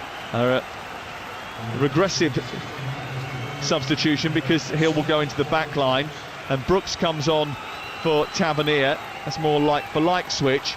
So Bournemouth just trying to shore things up as they go into stoppage time. Steve Bruce. Yeah, they'll be delighted to take home a point now from this situation that they're in. It's interesting to see there's a couple of Man U players looking a little bit ginger, I have to say. A little bit tiredness creeping in, so it's not a given that it's going to be given to Man U, because the centre-back in particular looks very, very uncomfortable. Well, it's a result that both will probably take if they were offered it before the game, but not one, I think, having reviewed the match, that Manchester United will be too happy about, and they will miss the chance to go into the top 5 as a result of this, Manchester United, and I think that'll be rather disappointing for Ruben Amorim, because there's been some great moments in the match for them, some good football played, but they still haven't got over the line. Yeah, I wouldn't be surprised if Heaven comes off. He's been struggling for the last 4 or 5 minutes by the looks of it. Well, they're going to bring on Patrick Dorgu in a second and Joshua Zirkzee, but there's a long ball into the box here from Semenya they've got to deal with. It's headed away by Kobbie Mainoo, comes out as far as Truffert. Truffert tries to recycle it towards the far side. It's picked up by Krupi and sent into the centre. It's brought down by Cunha, who's looking to clear it. He manages to get hold of it well, and then he runs the ball out on this near side with a lovely bit of skill to take Manchester United up the pitch and take 2 Bournemouth players out of it. He sends the ball over to the far side and finds Amad Diallo. He runs up towards the edge of the area here. He feeds Bruno Fernandes. Low ball into the box. It goes right the way through the 6-yard area. And Šeško doesn't get on the end of it. It runs across his toes. He needed to dive in there, Steve Bruce. Yeah, he needs to break his neck to get in there. He knows it's going to come across the face of the goal. That should be one of them 6-yard tap-ins. Unfortunately, it's just whizzed past him and the opportunity's gone. Manchester United will go up into 6th position if it stays like this. Off comes Shaw, on comes Patrick Dorgu. Josh Zirkzee is on as well. I'm surprised at that, I have to say, with Heaven the way he is, limping around and taking some sort of tablet or glucose pill or whatever they take these days. But certainly he looks in a bit of distress, the lad. And Burmo coming off down this near touchline. He really does, doesn't he? He doesn't look at all comfortable away to our right-hand side, does Aidan Heaven. Here's Josh Zirkzee on the ball, feeding it out to the left-hand side. He doesn't really get the perfect contact on that. Goes straight out of play and away for a throw-in to Bournemouth. 4-4 the score on TalkSport with just mere minutes remaining. 5 still to play at the end of the game. 25 shots Manchester United have had in this game. They've had 9 on target. Bournemouth have only had 11 shots, but they've scored 4 goals. Heaven away. Ball drops down into the middle of the park. There's a handball by Kobbie Mainoo. His hand was up, out his natural body silhouette, and as a result he's given away the free kick in a dangerous position right at the end of the game, Steve. Well, they're certainly going to ask the question now of putting the ball in the box, and both teams have struggled with it, we have to say. Big opportunity now to get the delivery right from Bournemouth. Well, Bournemouth will try and get this into the box and try and cause Senna Lomans more issues. It's going to be Brooks to take it, left-footed, arcing the ball towards the edge of the 18-yard box. James Hill runs towards the edge of the area. It's going to be Brooks to take it, left-footed. He's going to try and find the penalty spot here. Zirkzee's almost headed that behind and out for a corner. Well, I think he tried to head it clear, Steve, and it ended up going off the side of his head. I don't think he was expecting there was going to be a challenge. He looked as if he just tried to put a head to it, and before you know it, he's got a little bit of a nudge, and all of a sudden he's headed out for a corner. Which is not what Manchester United need, bearing in mind they haven't been able to defend them so far. No, you're absolutely right. 95 minutes on the clock. 4-4 at Old Trafford between Manchester United and Bournemouth. A left-footed ball towards the far post. It's headed away by Kobbie Mainoo, and it goes out over on the far side. And it will go out for a throw-in. And this is going to be another long throw-in from Semenya, who can be very, very accurate with it. And across he goes to pick the ball up over on the far side. And Manchester United, who have come back from 3-2 down to lead 4-3, find themselves at 4-4 and nervously awaiting what comes next from Antoine Semenyo. In towards the near post it goes, headed away by Dalot. Back to Semenyo, will get the chance to cross here. He turns and fires the ball back into the path of Jimenez. He resets, right-footed into the box, and the header by Brooks. What a save by Lomans. He preserves a point for Manchester United with his right outstretched foot. It's a brilliant save by the goalkeeper. In they come to the box again, setting out for Brooks for a second opportunity. He goes to Semenyo, it's cleared away by Cunha, and Manchester United might just have survived. Back into the box it goes, headed away by Heaven, picked up by Cunha. He helps it on. Ahmad trying to get away, and a free kick given. And the referee gives a free kick for a foul on Smith by Cunha, and I'm not necessarily sure that that was necessary. I don't think it was necessarily, but the goalkeeper, you have to say, is just where he might have been at fault for the free kick. He certainly earned his spur there. I have to say that's a terrific save.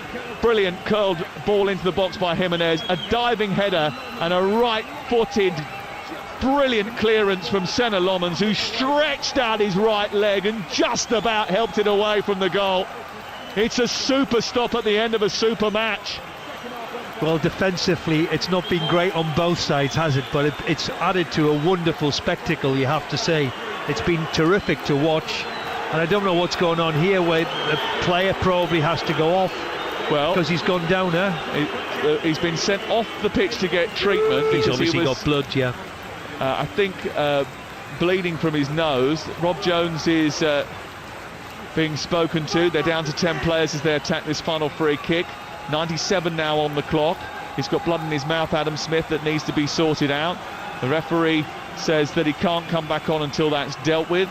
He wants to be on the pitch for the final exchanges. The free kick will be taken by Brooks. It's just left of the centre circle inside the United half. It's flown into the box. Bournemouth on the attack, away by Heaven, comes back to Senesi, who strikes it, and it's saved down low by the goalkeeper Lomans, who quickly bowls it out to Bruno Fernandes. Manchester United want to get it forward and get it forward quickly. They send it upfield. It's a poor ball by Bruno Fernandes, and it goes all the way through to Petrovic. I'm surprised with Bruno. He just thumped it up the pitch, really. There wasn't really looking for a pass.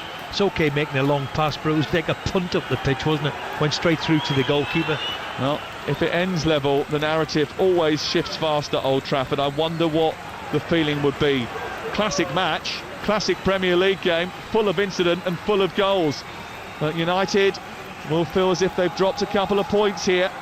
Well, I think the Old Trafford faithful have absolutely enjoyed watching them go forward, I have to say. Yeah. Defensively. Well, we all have. Well, we all have, but defensively, some of the mistakes they've made today has obviously cost them dearly.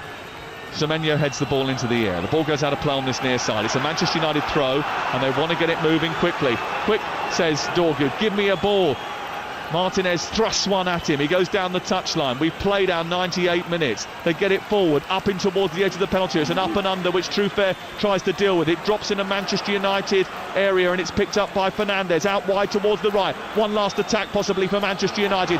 Dallow's got to get the cross right. He sends it long in towards the area. Dorgu with a header. It's loose inside the box. An overhead kick by Semenyo gets it clear. Comes back to Ahmad inside the area now. He juggles with it. They want to get it into the centre. Dallow sends it forward. It's headed away by Senesi. Mainu brings it down. Tries to get it forward, but it's a poor effort and it goes wide of the goal. And that's going to be the last action of a thriller minute. 99 minutes at Old Trafford. Well, what a game of football we've just witnessed, I have to say. Typical of the Premier League. Well done, Bournemouth, with the ability in the second half. And I have to say, Man U at one stage looked as if they had put it to bed when they got back up 4-3. But what a game of football it's been. Been terrific, absolutely sensational. What a football match. Still not dead yet. Here is Brooks trying to get down the outside right. He pokes the ball centrally to Semenyo. Maybe Bournemouth can win it. It's picked up down the left of Brooks. Brooks inside the area. Saved by Lomans again. Right at the death. Manchester United's goalkeeper has got them out of a massive hole. Not once, but twice. Wow, incredible. Man United here, they come again. I have to say about gung-ho. Here's well done, referee. Xerxes down the right-hand side. Referee plays the advantage. It's on to Ahmad. Ahmad moves up towards the edge of the area. He tries to get it onto his left foot. They need to get it into the box. Dalot does that now. Dorgu with a header. Drops down on the edge of the area. Martinez can't get it forward. And that is the end of an absolutely belting football match that after 100 minutes ends all square. What a fantastic game of football. It was chaotic, it was high stakes, there was dreadful defending, there was some serious errors in the match, but it was one hell of a game to watch.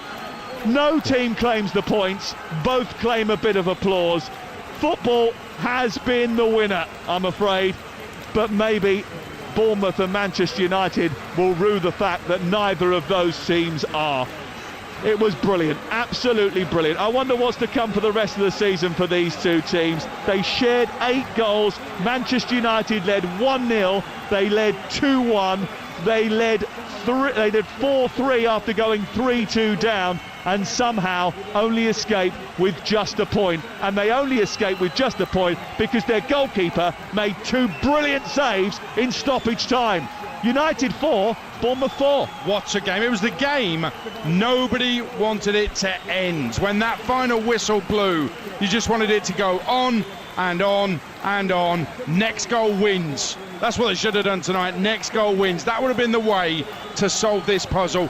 What a brilliant game of football. Pure entertainment. And yes, there were big errors in it. Of course there were. You don't get this many goals without errors at the back.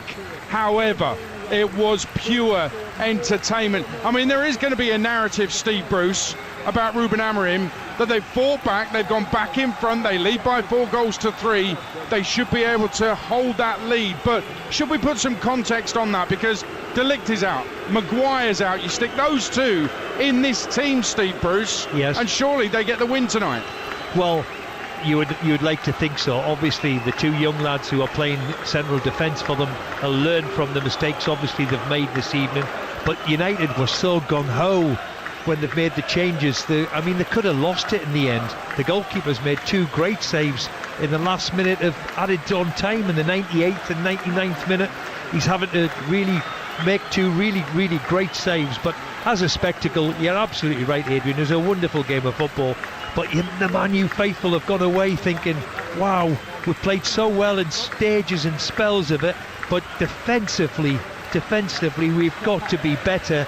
And but listen, it's been a wonderful spectacle, and it's fair play to Bournemouth for making it that way. Absolutely. Listen, I think the looks on the faces, Steve, say it all. Bournemouth are delighted. Areola's hugging Semenyo, and then I'm looking at the United players who are going around thanking their fans, but Bruno Fernandes' face, the captain's face, the leader of the team's face, he looks absolutely crushed and devastated that they haven't won that game tonight. That says it all, doesn't it? Yeah, absolutely, and especially the way they played first half. Let's not forget, in the first half they were electric, and then they've come and conceded 2 goals in 5 minutes after half-time, and all of a sudden all round Old Trafford is, oh, here we go again.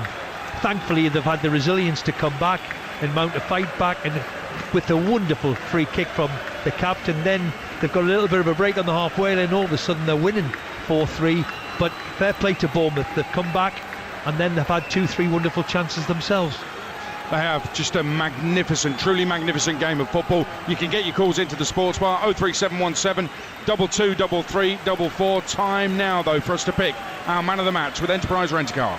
The Here For It hero on TalkSport with Enterprise Rent-A-Car.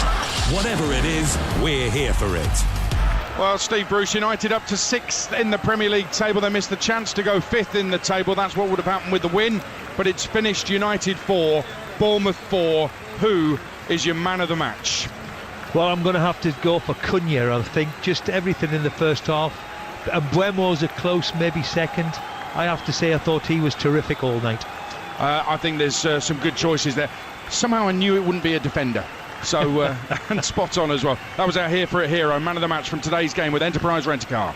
The Here For It hero on TalkSport with Enterprise Rent-A-Car. Here for it. Book now at enterprise.co.uk. In the Scottish Premiership tonight, Rangers went above Motherwell into third, beating Hibs 1-0. Manny Fernandez with the only goal, and it's full time in the Championship at Hillsborough. Alan Biggs. Yeah, Sheffield Wednesday 0, Derby County 3, and Derby climb 3 places with their first win in 4.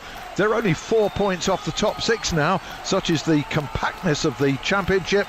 And compact, I think, a good word for this display. Nothing too special required against a bedraggled Sheffield Wednesday, who've now gone astonishingly 22 home league games without a clean sheet here, and who haven't won at home in the Championship since April last season. There was no sign at all of a win here tonight. Plenty of tolerance for the circumstances, with a takeover eagerly awaited, but not so much for the sloppiness Wednesday showed tonight, or the fact that their attempted overambitious passing from the back was going nowhere. It contributed to them conceding in the first half a really smart whipped finish from Patrick Agerman, who got his second in the second half, the other side of Liam Thompson bundling in one from a free kick that wasn't cleared. Agerman almost finished with a hat-trick. Derby could and should have scored several more. They had 4,000 lapping it up in attendance here tonight.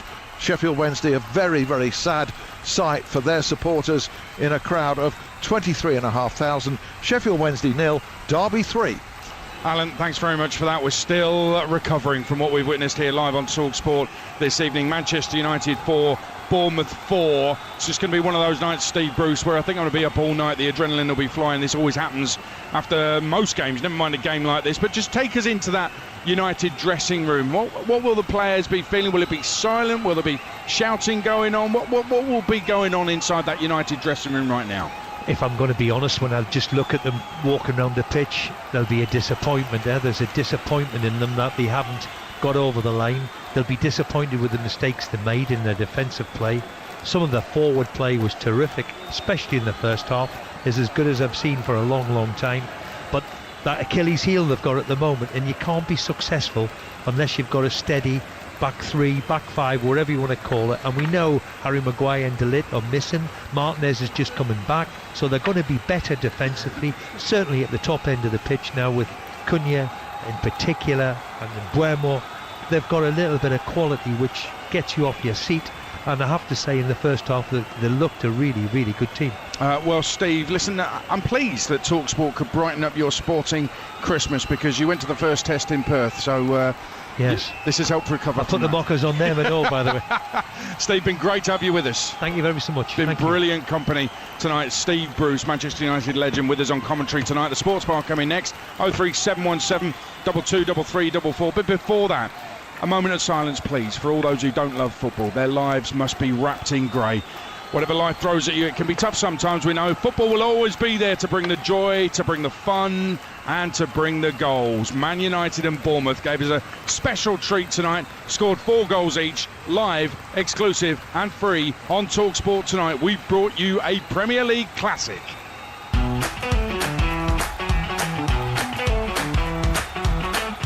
Here is Krupi inside the penalty area, left-footed shot into the far corner. It's 4-4, and Manchester United punished for sloppy defending again. It's Krupi inside the penalty area, picking the ball up and sending it into the far corner after another mess up in the Manchester United defence. It's all square once more at Old Trafford. Kickoff on TalkSport with Ladbrokes. 18+ gambleaware.org.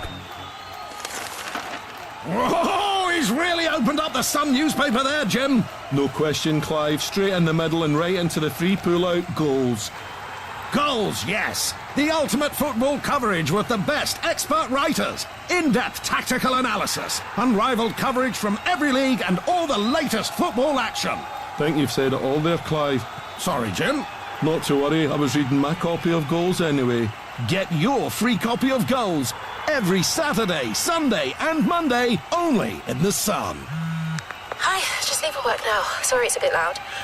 Basically, so I was thinking we could get Mackey's tonight. Had a Big Mac on my mind all day, and delivery fee on the app is now from 99p. So, you in? Of course you are. Ha, love you. Bye.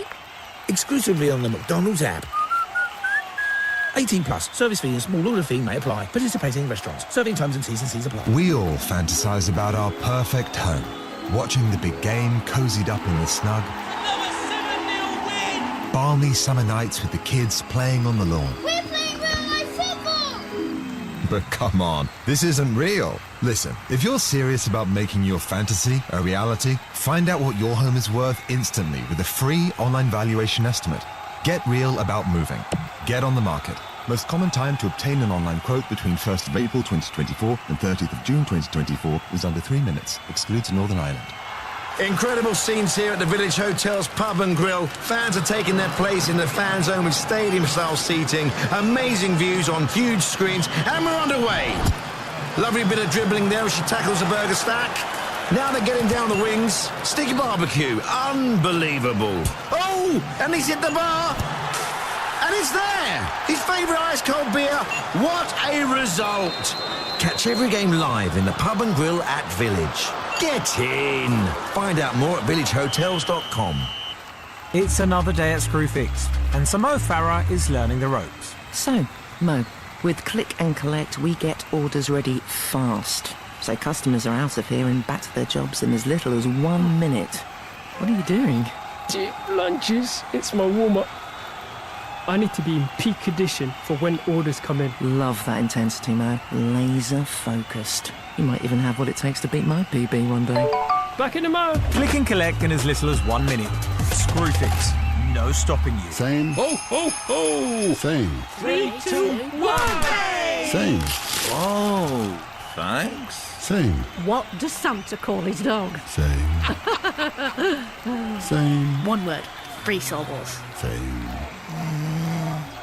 Same. Sorry, it's a bit dry.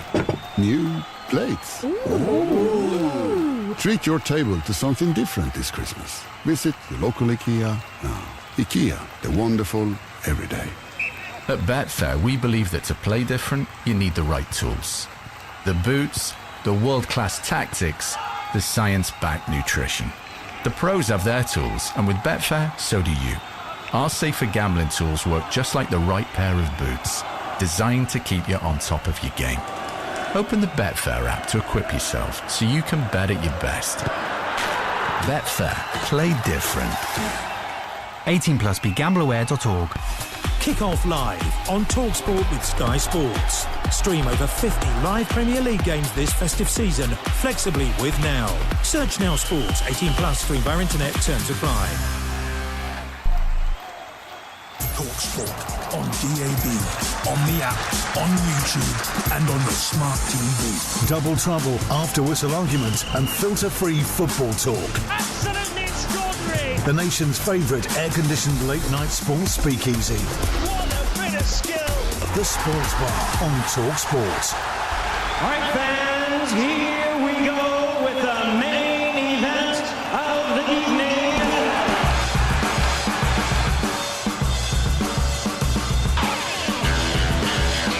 Wow, and breathe, and relax. Hello, good evening. Welcome to the first Sports Bar of the week. I'm Jason Cunn, alongside me, the former midfield maestro, it says here, for Crystal Palace, Ipswich and Newcastle. It's the one and only Mr. Darren Ambrose.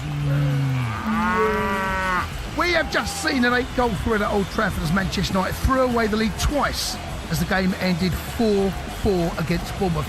What a game. However, it's a game that someone should have won. Maybe both sides should have lost, but Wales, to score 4 goals at home and not win it. I'd love to know what Man United fans feel about it. Surely it's a better point for Bournemouth than it is for Man United. 03717 223344. United could have lost it had it not been for 2 brilliant saves from Lemons in added time. A classic Premier League encounter, but more frustration for the Red Devils, who missed the chance to go joint fourth. Yes, fourth. Even though it's been a very indifferent season. 03717 223344. Is it a case of another Monday night game at Old Trafford or another bottle job? Come on, fans. That is a game you should have won. 03717 223344. The lines are open to have your say on your club. Late in the show, we'll be talking about how it's all gone for Spursy again. Tottenham, sorry, Spursy, Tottenham, either way it works. After whooping whooping against Forest yesterday, and we'll have some late night triv as well. But it's time for you guys to get involved. We cannot do the show without no callers, no show. It's part of the show that you own. Pick up the phone and get involved. Have your chance to have your say on your club, on your national radio station. 03717223334. Remind you, you can watch us live on YouTube and Smart TV. This is the Sports Bar live here on Talk Sport. Spurs are back. Whoa! Hello, good evening, good evening. Oh, we're a little bit later on air. I do not apologise for that because of what happened at Old Trafford. Steve Bruce and Sam Matterface bringing you everything there. Adrian Durham was part of your commentary as well. What a game. Darren Ambrose, good evening, sir. Good evening, what a match. What a match. How are you, though? Forget that. So let's just do a little good. I like it in here. Yes. I like it in the new sports bar. The new sports bar. It is a proper sports bar, right? It is, yeah. We got all of the graphics. O'Hara there. That is O'Hara. Look at him. Now turn around, have a look at the left shoulder. Look. Oh, there we go. Look. It's him. They had to put that was black and white. They had to put that in colour. So how are you? O'Hara's one and only goal there. Celebrating. I don't know. Probably an own goal. How are you? Good? Mate. I'm good. You? Fine. We get stuck at your mob a little bit later on. We won't. Don't worry.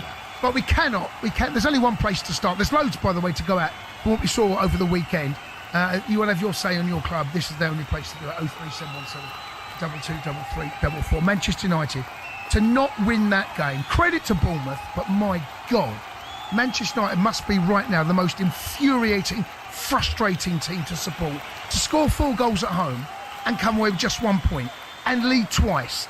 And it looked like the game was dead and buried, but Bournemouth, credit to them, they did not lie down. But, I mean, tonight, that's a classic. That is one of those classic games. You look back, the 4-4s, there's been plenty of 4-4s. But what a game. Unbelievable game. For the neutral. Yeah, Man United 1 up, 2-1 down, 3-2 up, 4-3 down, 4 all. What a game. And when Adrian Durham asked Steve Bruce at the end, didn't he? Said, how will the players be feeling now? Yeah. Straight away you was like, they'll be gutted. Absolutely devastated. And they will. To score 4 at home and not get 3 and lead. We've all played in crazy games and it can go sometimes for you or sometimes against you. But when you go to the last knockings of a crazy game, it's like, right, I've seen enough chaos now, guys. I've seen enough. Let's stop the chaos. Let's stop the silly stuff at the back. Let's just behave normally. And that still carried on, the craziness. There was no plan B as well. When you go 1-0 up, 2-1 down, 3-2 up, you've got to see that out. You've got to change a little bit. You've got to change the... He's never going to. We know that. He's stubborn. Go 4 at the back. Go 4 at the back. No, he's not defend the lead. No, he's not. It's gung-ho. They lost that themselves. Yeah. I thought the defenders were poor. I thought the defenders from Man United were poor. I thought...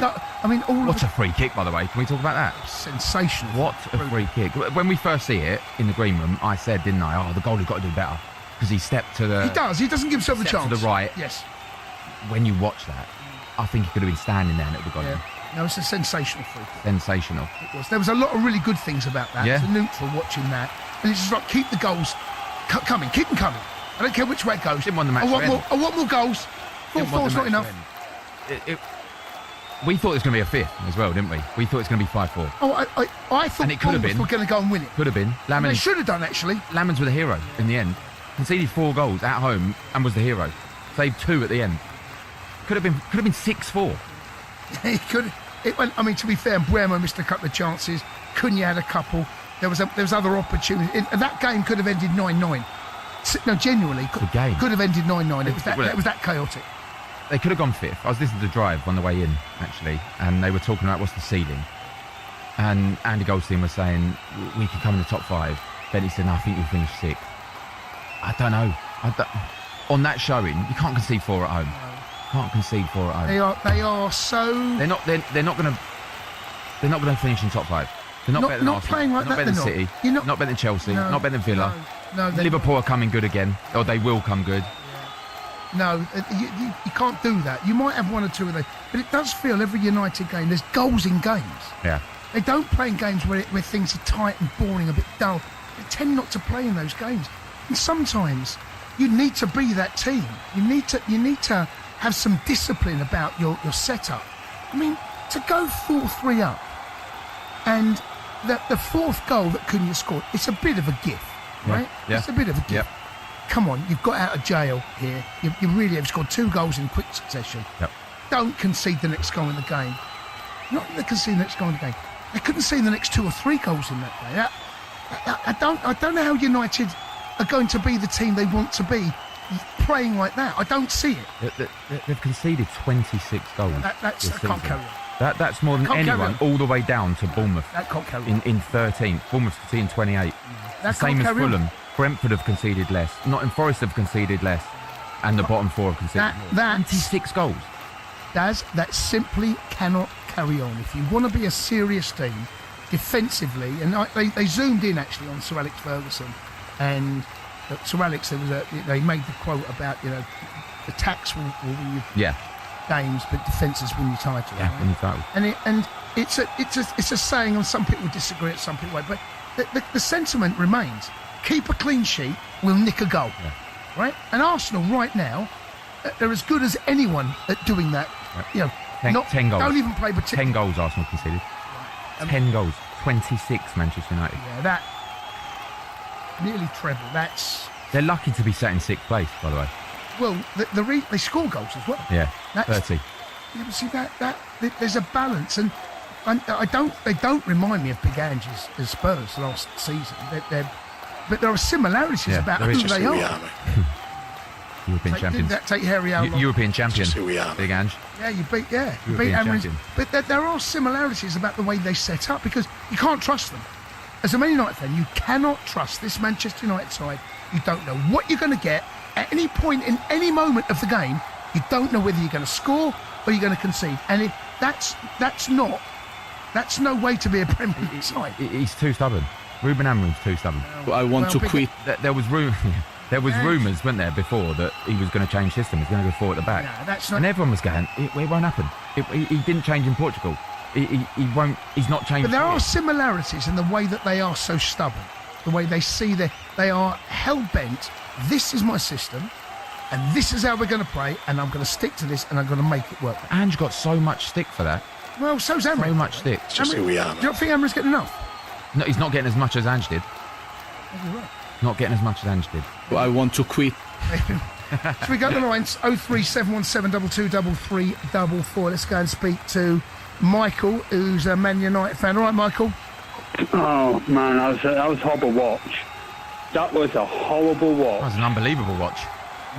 Well, for us, it was horrible. I mean, to be fair, in the first half, we should have battered them about 4-5.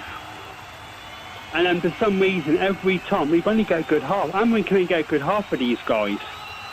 And then after that, we imploded in the second half. We were just like nowhere. Now, I don't know what he says in the dressing room, but surely the players should be standing up and saying, right, who's going to take the scruff in there? Who's leading this line? You know, our captain's not a captain, you know what I mean? He's not a Roy Keane. But who's saying that, Michael? Who's going to say that? What one of your players is going to say that in the dressing room? Well, I don't think Bruno will. He should, though, shouldn't he? He's the captain. That's the idea of a captain. Yeah, but this has been going on now. This has been going on for quite some time. There's a pattern emerging. This is not a new conversation. Now, you're asking the players to stand up and be leaders and do this and do that. And I agree. There are moments where I think players need to take responsibility in game. Yeah. Where things going around. The manager doesn't know what it's like. He's on the pitch. Things are going wrong. You do feel that's got to be better. That's got to improve. And I feel vulnerable. And you try to change it in field. But the truth is, generally the way Man United play, that's who you are. You are that team we saw tonight. I don't think he sets them up with much confidence. He don't set them going with much confidence, Ruben Amorim. The players will know. There's no control. Exactly. United no control. have zero control of a game, even when you are in control. Go on, Michael. What? They're a tap team. They can turn it on and turn it off when they fancy it, you know? They turned against Liverpool. They turned on against Arsenal. They turned up last week in the second half. Well, do you know what? We saw it first half, actually, against Wolves, how dominant United were against Wolves, and they should have been 2-3 up. They dominated, and then just towards the end of half-time, maybe 10 minutes before half-time, they allow Wolves back in it. And Wolves, actually, like that last 15 minutes from half-time, Wolves are the better. It's like, how has this been allowed to develop? How have you dominated the ball, taken the lead, yet allowed a team who are the worst team in the Premier League right now, to gain control of the game. Yeah. It's fascinating to watch. Who are the players? No, we just spoke to Michael and I asked him there. Who are the players that can step up and be counted? Right. Not just on the pitch. Who are the players that goes and sees Ruben Amorim? Number one. Who's that player? First one. It's Bruno, right? Number two. No, it should be Bruno. Oh, who is he? Is he number one? I Number think two? it's going to be Bruno. Who's number one? The only one who looks like Samiro must be. Samiro, maybe Dallo. He's the only Number one that two. looks like they could. Right. But it isn't a new Number thing. three. This 3-4-3 isn't a new thing. So who is? We've been players. Mm-hmm. Okay, social media is massive now, and players look on social media, whether people want to believe that or not. They know 3-4-3 isn't working. They know he's not going to change that. Who's the leadership group in there that goes to see Ruben Amorim and say, it isn't working, let's work on plan B? That conversation may well have taken place, and they may well have had that conversation. But Ruben Amorim has been steadfast in the way that he sees his team. Not just here play. either, by the way. No. He's in Portugal as well, didn't change. Yeah, and also Man United knew, I said, they knew who they're getting into bed with when they took him out of Portugal. This is what we want from you. We need the Ruben Amorim that was in Portugal. Well, he's come over. That's who he is, and he's not for turning. Must be hugely frustrating for Man United fans leaving Old Trafford right now. A game you could have lost, and really, in all honesty, should have won. 03717 223344. We're going to continue taking your calls after Manchester United stumble, trip, and fall again. This time at home to Bournemouth. 03717 223344. You are listening to the Sports Bar here on TalkSport. He's Darren Ambrose, I'm Jason Gunn. Listen to TalkSport Bet. Download the new TalkSport Bet app today. 18 plus. BigGambleAware.org. I go to bed with O'Hara and Cundy. The Sports Bar with TalkSport Bet. Download the app or visit TalkSportBet.com to see all our latest sign-up offers. 18 plus. BigGambleAware.org. Same. Ho, ho, ho! Same. 3, 2, 1. Same. Whoa, thanks. Same. What does Santa call his dog? Same. Same. One word. Free syllables. Same. Same. Sorry, it's a bit dry. New plates. Ooh. Treat your table to something different this Christmas. Visit IKEA Gateshead now. IKEA, the wonderful everyday. When you have a Pixel 10, you may get asked a few questions, like, what is that? How did you do that? And can we use your camera instead? Ask more.